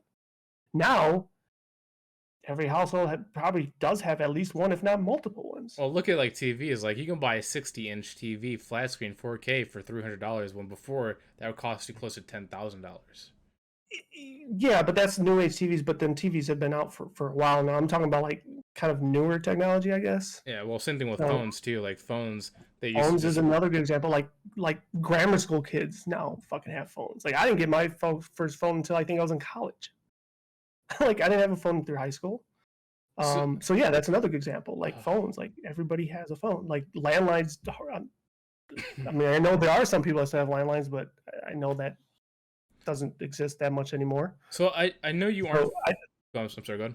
No, I was just gonna wrap it up full circle. Like that's what I'm saying. Maybe one day, for whatever reason, VR headsets will function that way, and then maybe that's why it hasn't been done yet because they're not in every household yet. So I know you haven't really delved too much into VR except for the ones that you use at your friends. But what would you prefer, VR or AR? I'm on the AR side of things. Now you just stumped me. What the fuck is the difference? So virtual reality is where you put. So virtual reality is where you put a headset on and you go into digital space. AR is augmented reality, which digital space comes into your reality. So, for example, right here in my room, instead of me getting transported somewhere else mentally, everything digitally being here. Okay, I think I'm following you. So kind of like, now I'm going to make this comparison, kind of like with Pokemon Go, where you could like put the Pokemon in your room type thing. Yeah. Or like the best experience, the best analogy would be, have you seen Blade Runner? No. What about Altered Carbon? No. God damn. Because I was going to say, like, you know how they see like the virtual things, like the dancing girl or whatever? That's augmented reality where you see it in real world. Based on how you just described it, now that I'm understanding the difference, I think I'd still prefer VR. Augmented, I mean, that's just like, watching, what do they do for those concerts nowadays? The fucking... Oh, the Fortnite ones? No, the holograms. Like, yeah, like that's no, like well, technically everything's a hologram. Even VR is hologram in your eyes. Well, yeah, I understand, but I enjoy immersing myself into that space or that world versus seeing a fucking hologram in my space doing whatever. Like the last one that I saw that was just god awful was the MLB had the actually the Sox were part of it. Oh no, it wasn't the Sox. I'm sorry, it was the Cubs and Reds.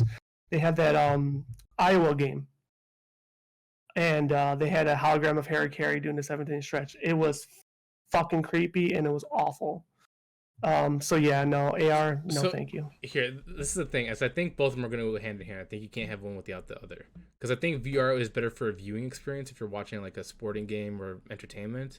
But I think AR is realistically the most plausible option because, like, let's say for example, if AR was possible, I'll be sitting on a couch and I could have you sitting right next to me, and I could see you, even though we're not really in the person, but you're sitting on the same couch that I'm sitting on. Yeah, that's what augmented reality could do, and I think for real world experiences, AR is more feasible than VR. But for viewing, I think VR is much better than AR. If that makes sense. Like you're right. If I want to watch a sporting event, VR would definitely be the way over AR. But I feel like everything else, like if I was having a meeting or if I was talking to somebody, I think I prefer AR than VR because I'll be able to literally look at you in the real world without having a device and see you in front of me, even though you're not really here. But the real world space could technically be brought to a VR space, and you could still replicate that. Yeah, but I feel like I mean both. I guess it would be vice versa either I way. know. I understand the difference is like with the AR, you're yourself. You're still in reality. So like I understand that distinguish, but like I still prefer VR. I mean, now understanding the two differences, like I would still prefer VR. Just to answer your question. Because like I know when Google had their Google Glasses many years ago, and they're Mm-hmm. promoting AR, I was really behind that because I think AR is really cool. Mm-hmm. But I also know that it could creep a lot of people out, especially obviously since I'm a sci-fi nerd. The hacking that can happen because you could basically digitize a ghost to be in your house the whole time.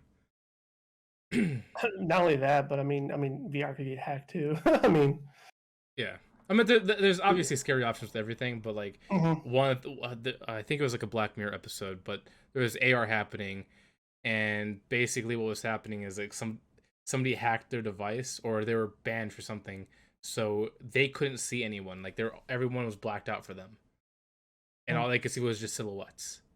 And I'm Mm-hmm. like, that'd be kind of terrifying to see, but also in a way, a lot of cool things can happen from it too. Like imagine being able to like see a doctor right away instead of having to wait in a line. He'll just boom right there in your house and help and see what you need. Yeah, yeah. I mean, both are obviously very fascinating things, but yeah, I prefer VR still. I think. All right. I just want to ask it because I don't want my reality fucked with. well, either way, it's gonna get messed with.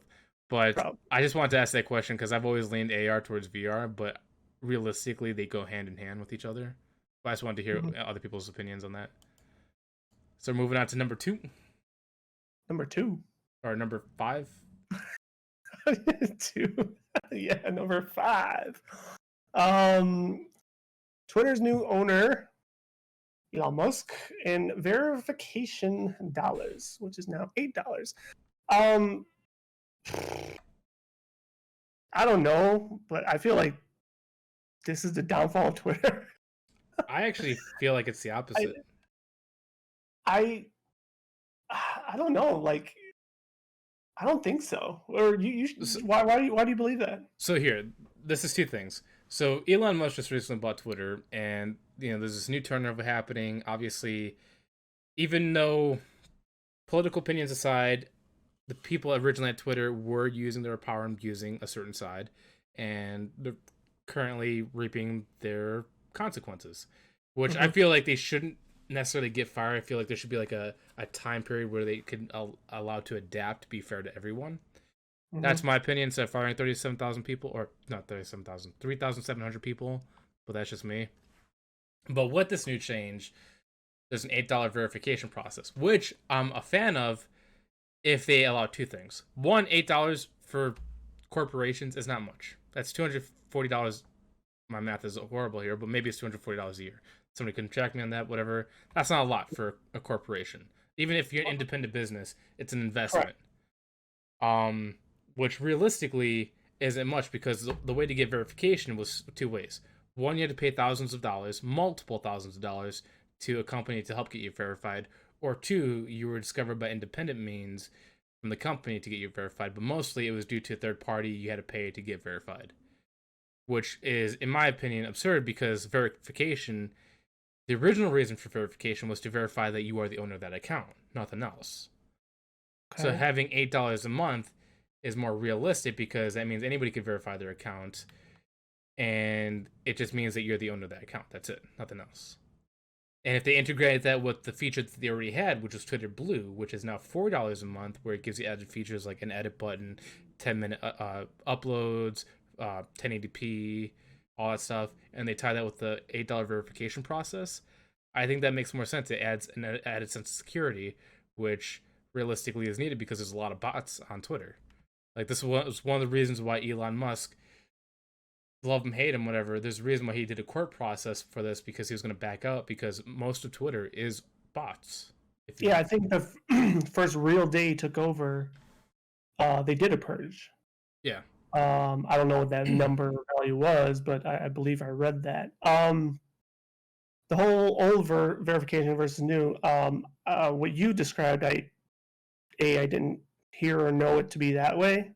I'm not going to sit here and say I know the real way because I don't. I always just took it that you had to be popular and they reach out and be like, verified you, and then if it's you, that's it. I don't, never heard that they had to pay thousands of dollars for that. most people have to pay an organization to help get them verified because most of the time it wasn't through just normal means. I don't think that's true, and the reason why I'm going to say that is because and I'm going to compare once again to wrestling because I'm a big wrestling fan.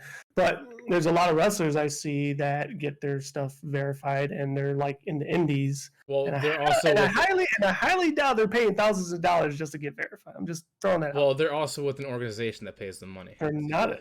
I said indie wrestlings, which means they are independent. They go from city to city, and they make $20 a fucking wrestling event. Like, yes, but they're still with a organization that runs those events. Like if they're independent, dude, those organizations that run those events can be making money just as much as me and you. They're not like they're not. But I'm saying McDonald's or anything.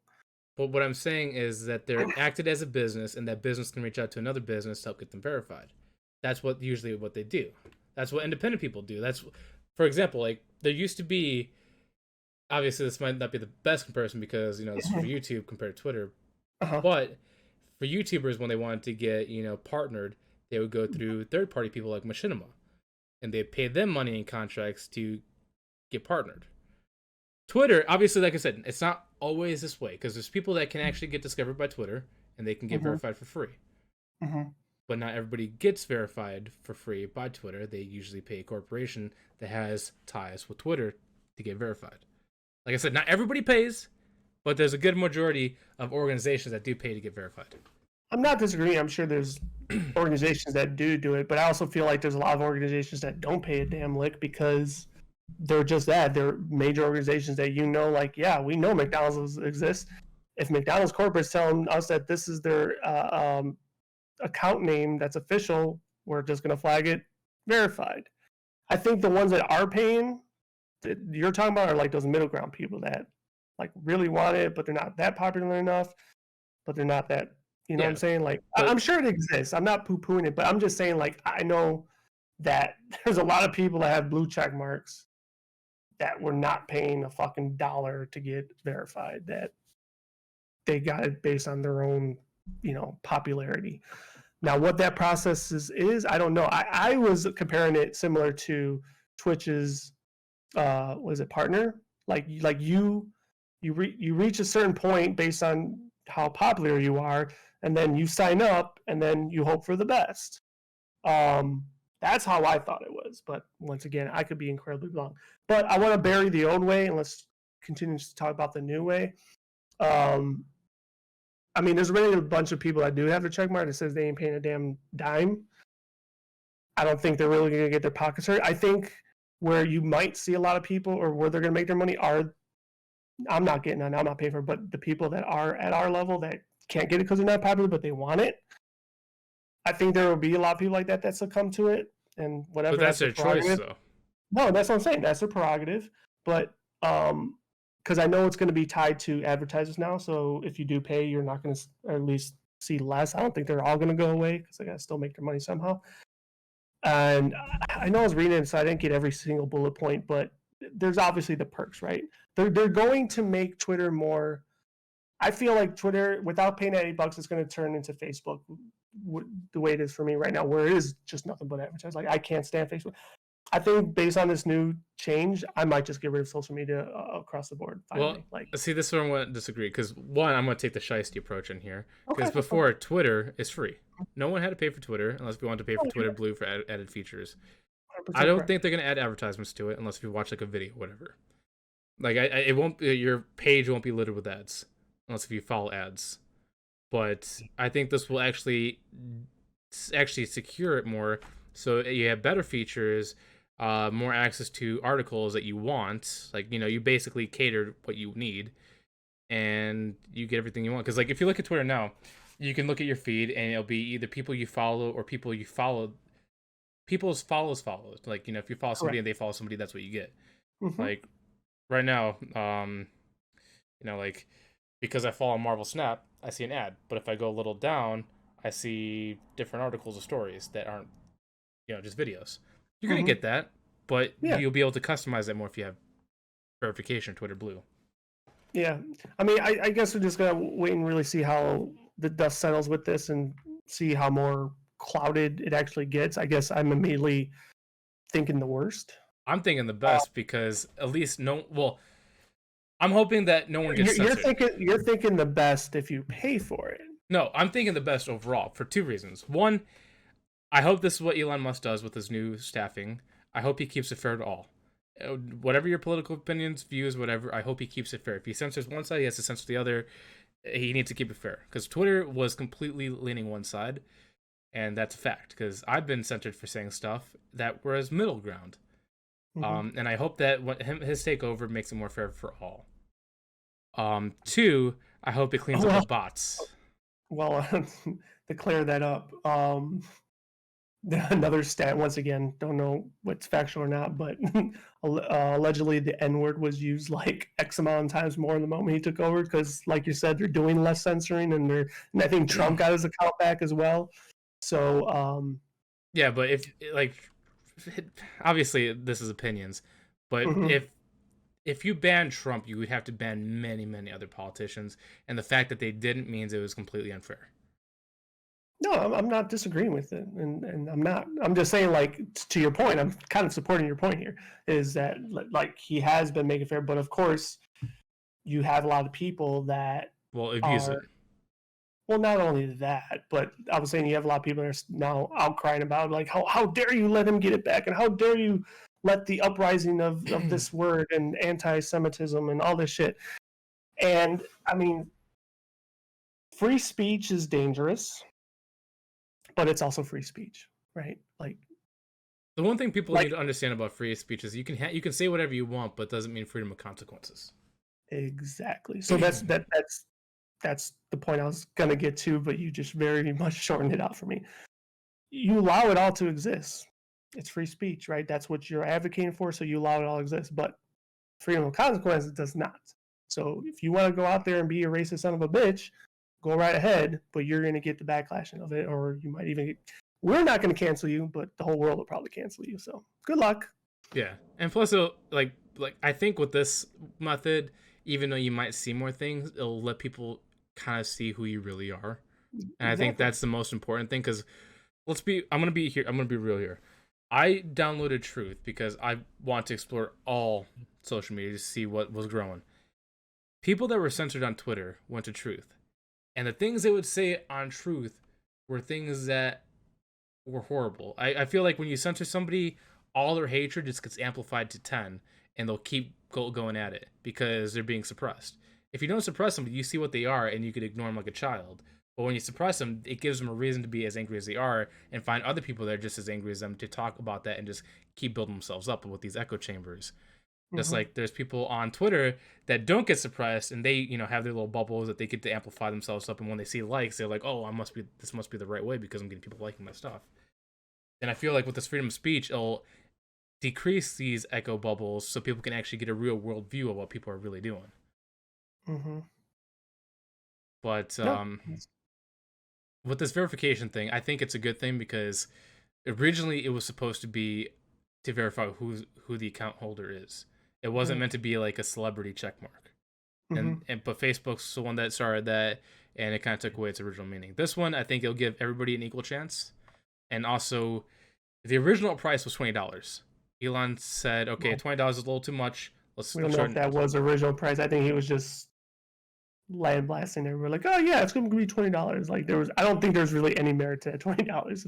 I But think he gave it a what little do bit I of know? thought. You're probably right. He probably said it jokingly, but I think he probably gave it a little bit of thought. And then obviously the outcry is like, well, $8 seems more feasible. but I don't see it as a negative. I really don't. People that are crying now, I think, is only a cry because of trends. Because people love to hate. Well, not People only are that, saying, but you also always hear the loud minority as well, hmm. generally. And I think that's what we're Uh, hearing now. Is we're hearing a very few people that are upset, and eventually within a week they're gonna be like, oh, it's just the same thing.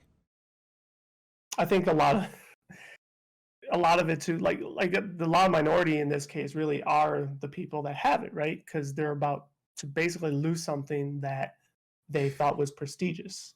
Yeah. Um, which I mean, I always felt like, I know racism exists, and um, but we don't live in a racist society. We live in a classist society, and Thank you. that blue check mark is a classist society hierarchy. Um, but I just personally don't think $8 is the way to sell that. I think the way to sell that is like, no, just take it all away. But this is, I think, his way of making a buck. 100%. Because if they kept it free, like free, it probably could have turned to Facebook because that's how they make. If any free product, they usually make money off ads, and because That they had is now, true. That is true. and because now they have a paid service, they can reduce those ads because of it. That is true. So you gotta look at it two ways. Plus, realistically, $8 is much cheaper compared to most subscription services out there. Yeah, And a lot of people and like I use said, Twitter a lot. oh yeah, and I mean, Twitter is my social media of choice. Uh, and I mean, like I said, I still have a Facebook, but I cannot stand it one bit. Oh, It's I don't have just, Facebook. It almost feels like Facebook Marketplace, and I delete it afterwards. yeah, the way Facebook has evolved has just been just so garbage. I just, dare I say, miss the days of MySpace. Oh, dude, This is much, MySpace, much more simpler world. Um, but LimeWire, HTML, oh everything. Jesus Christ, Napster. Um, but no, like I genuinely do like Twitter. I know some people would argue and say it's worse than Facebook. It's more racist than Facebook. It's more like, I'm like, depends on who you're. To your point earlier, it depends who you're following. Depends what you're doing. Like I'm not saying I don't see it. I do see it from time to time, but like my feed generally is not clouded with any of that bullshit. It's clouded with stuff I like, and that's what I like. Hmm. I just not a big fan of the verification thing. I mean, we'll see what happens. Like I said, like you said, I don't have to buy it. I'm not going to. But we'll see what kind of impact it has. But like I said, I only have two concerns. I don't think he'll go down that route. If Elon does go down the route of how Twitter used to be, but for the right side, I'll have an issue because I'm all for fairness. But if he stays neutral to everybody and just lets everybody just do their thing, obviously, if there's anything like super threatening, like life threatening to somebody, they should shut that stuff down immediately. But as long as he keeps it neutral, fair to all, I think Twitter is going to blossom. Hopefully, we'll see. Like I said, I hope so because it is my social media of choice. But time will tell. How many social medias have you been on? Is it just Facebook and Twitter? The very first one, I guess, was MySpace. Would AOL count at all? I think I mean, AOL would be more like an online AOL chat was room. never. Yeah, exactly. Like AOL was never a social network like how. I guess you would even call MySpace one. No, MySpace would be more of a social media thing because you had home pages, posting, advertisements, while AOL was just more of an independent chat room. And I like that you were able to put a song on your page. Pictures, everything, dude. Well, I mean, you put pictures everywhere, but like, yeah, I just enjoyed that customer. I was hell bent on switching to Facebook. Like, I was like, out of my friend groups, I was the very last one. I was like, no, it's just dumb. It's the same shit. But of course, society dictates, and eventually I succumbed. But yeah, it was just Facebook. I'm sorry, MySpace, Facebook, and Twitter. Never did Snapchat, never did Instagram. Don't have a TikTok. Don't anticipate doing any of them. You're gonna do your dances Uh, on TikTok? no dances on TikTok. I don't know if Twitch considers to fall in any of this, but I like Twitch because I like streaming. Um, I don't know if there's anything in the future that might capture my interest, but um, yep, that's my history. Quick, brief, the real shiesty history lesson on social media. Because you know how you're saying Twitter is your preferred.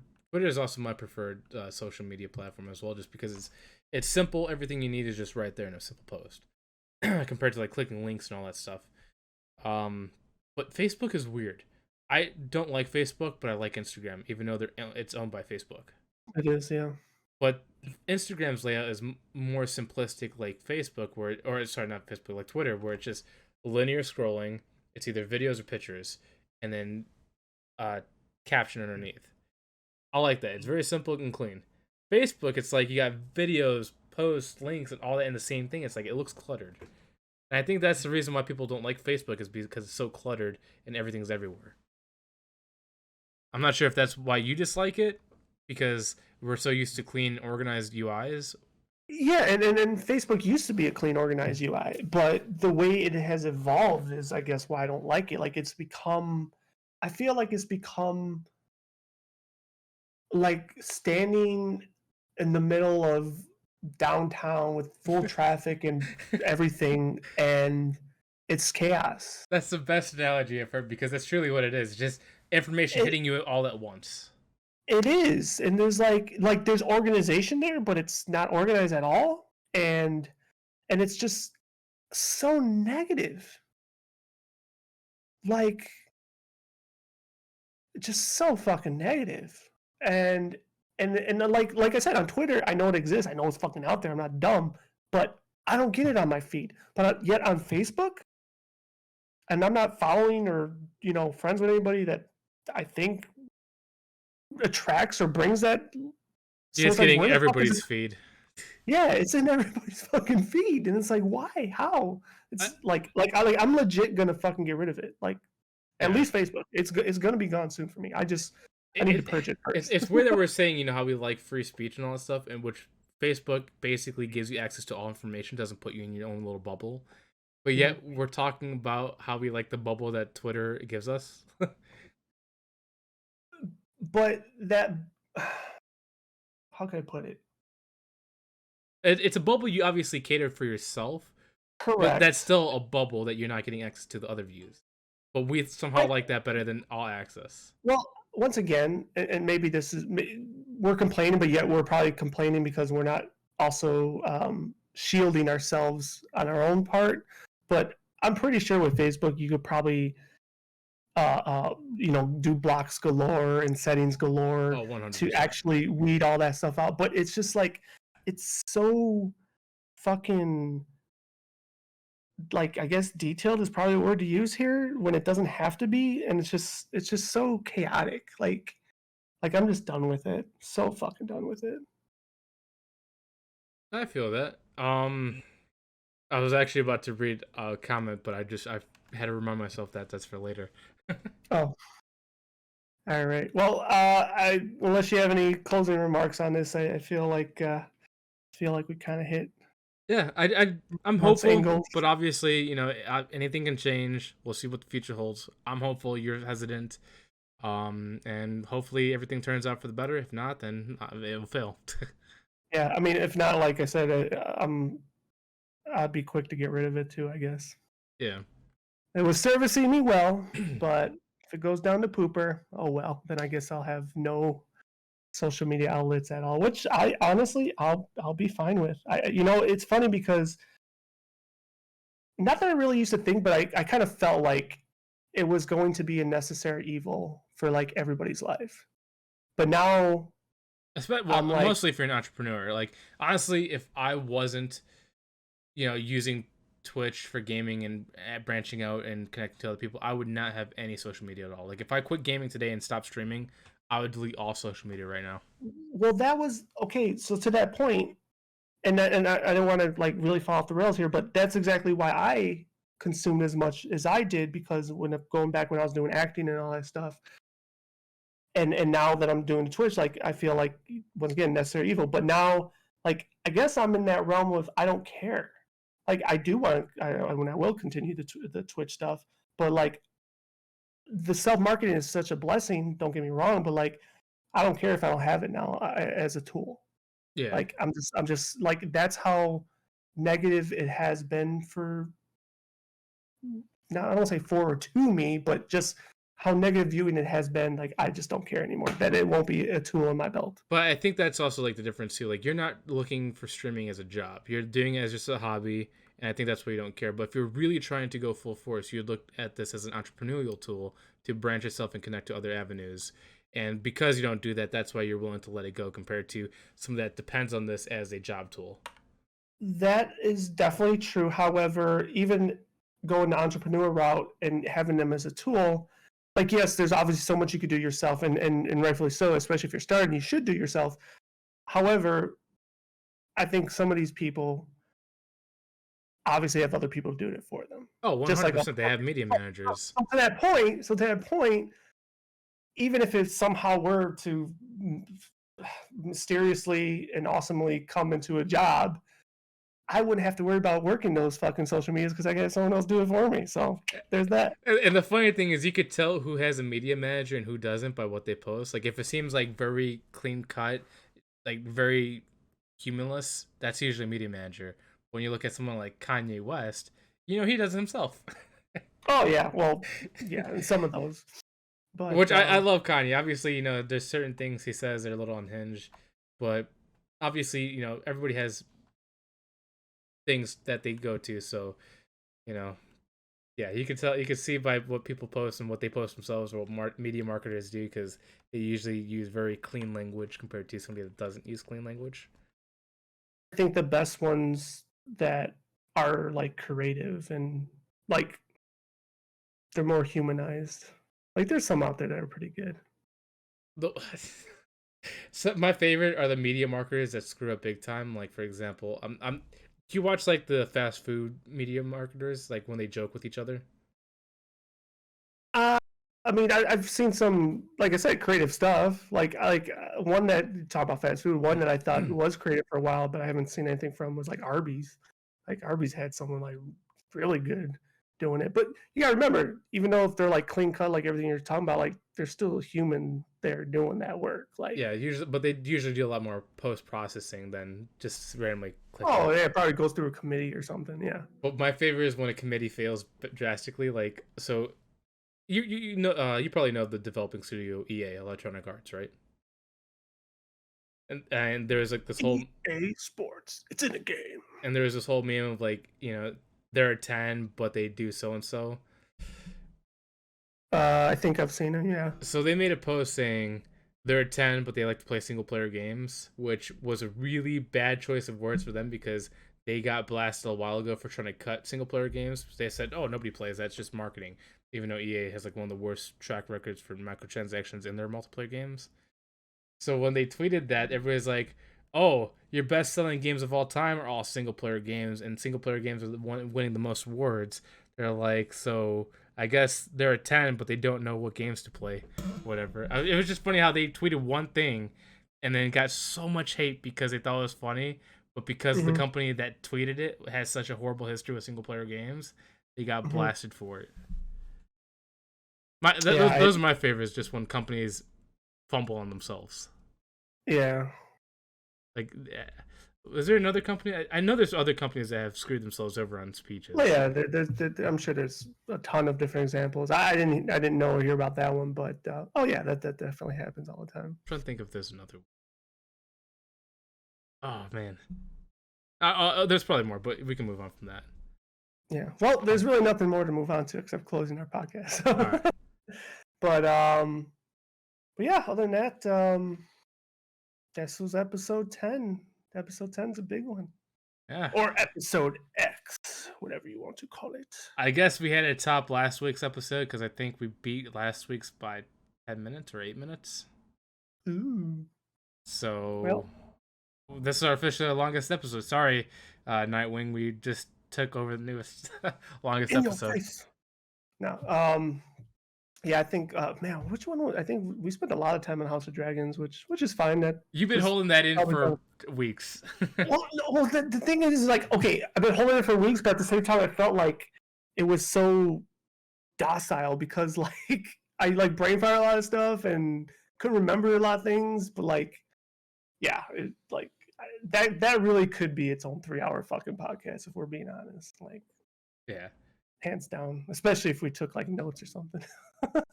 So I know we kind of gave a brief outro, but let's do it again because we cut it off with more. So that is episode 10 of the Automata podcast.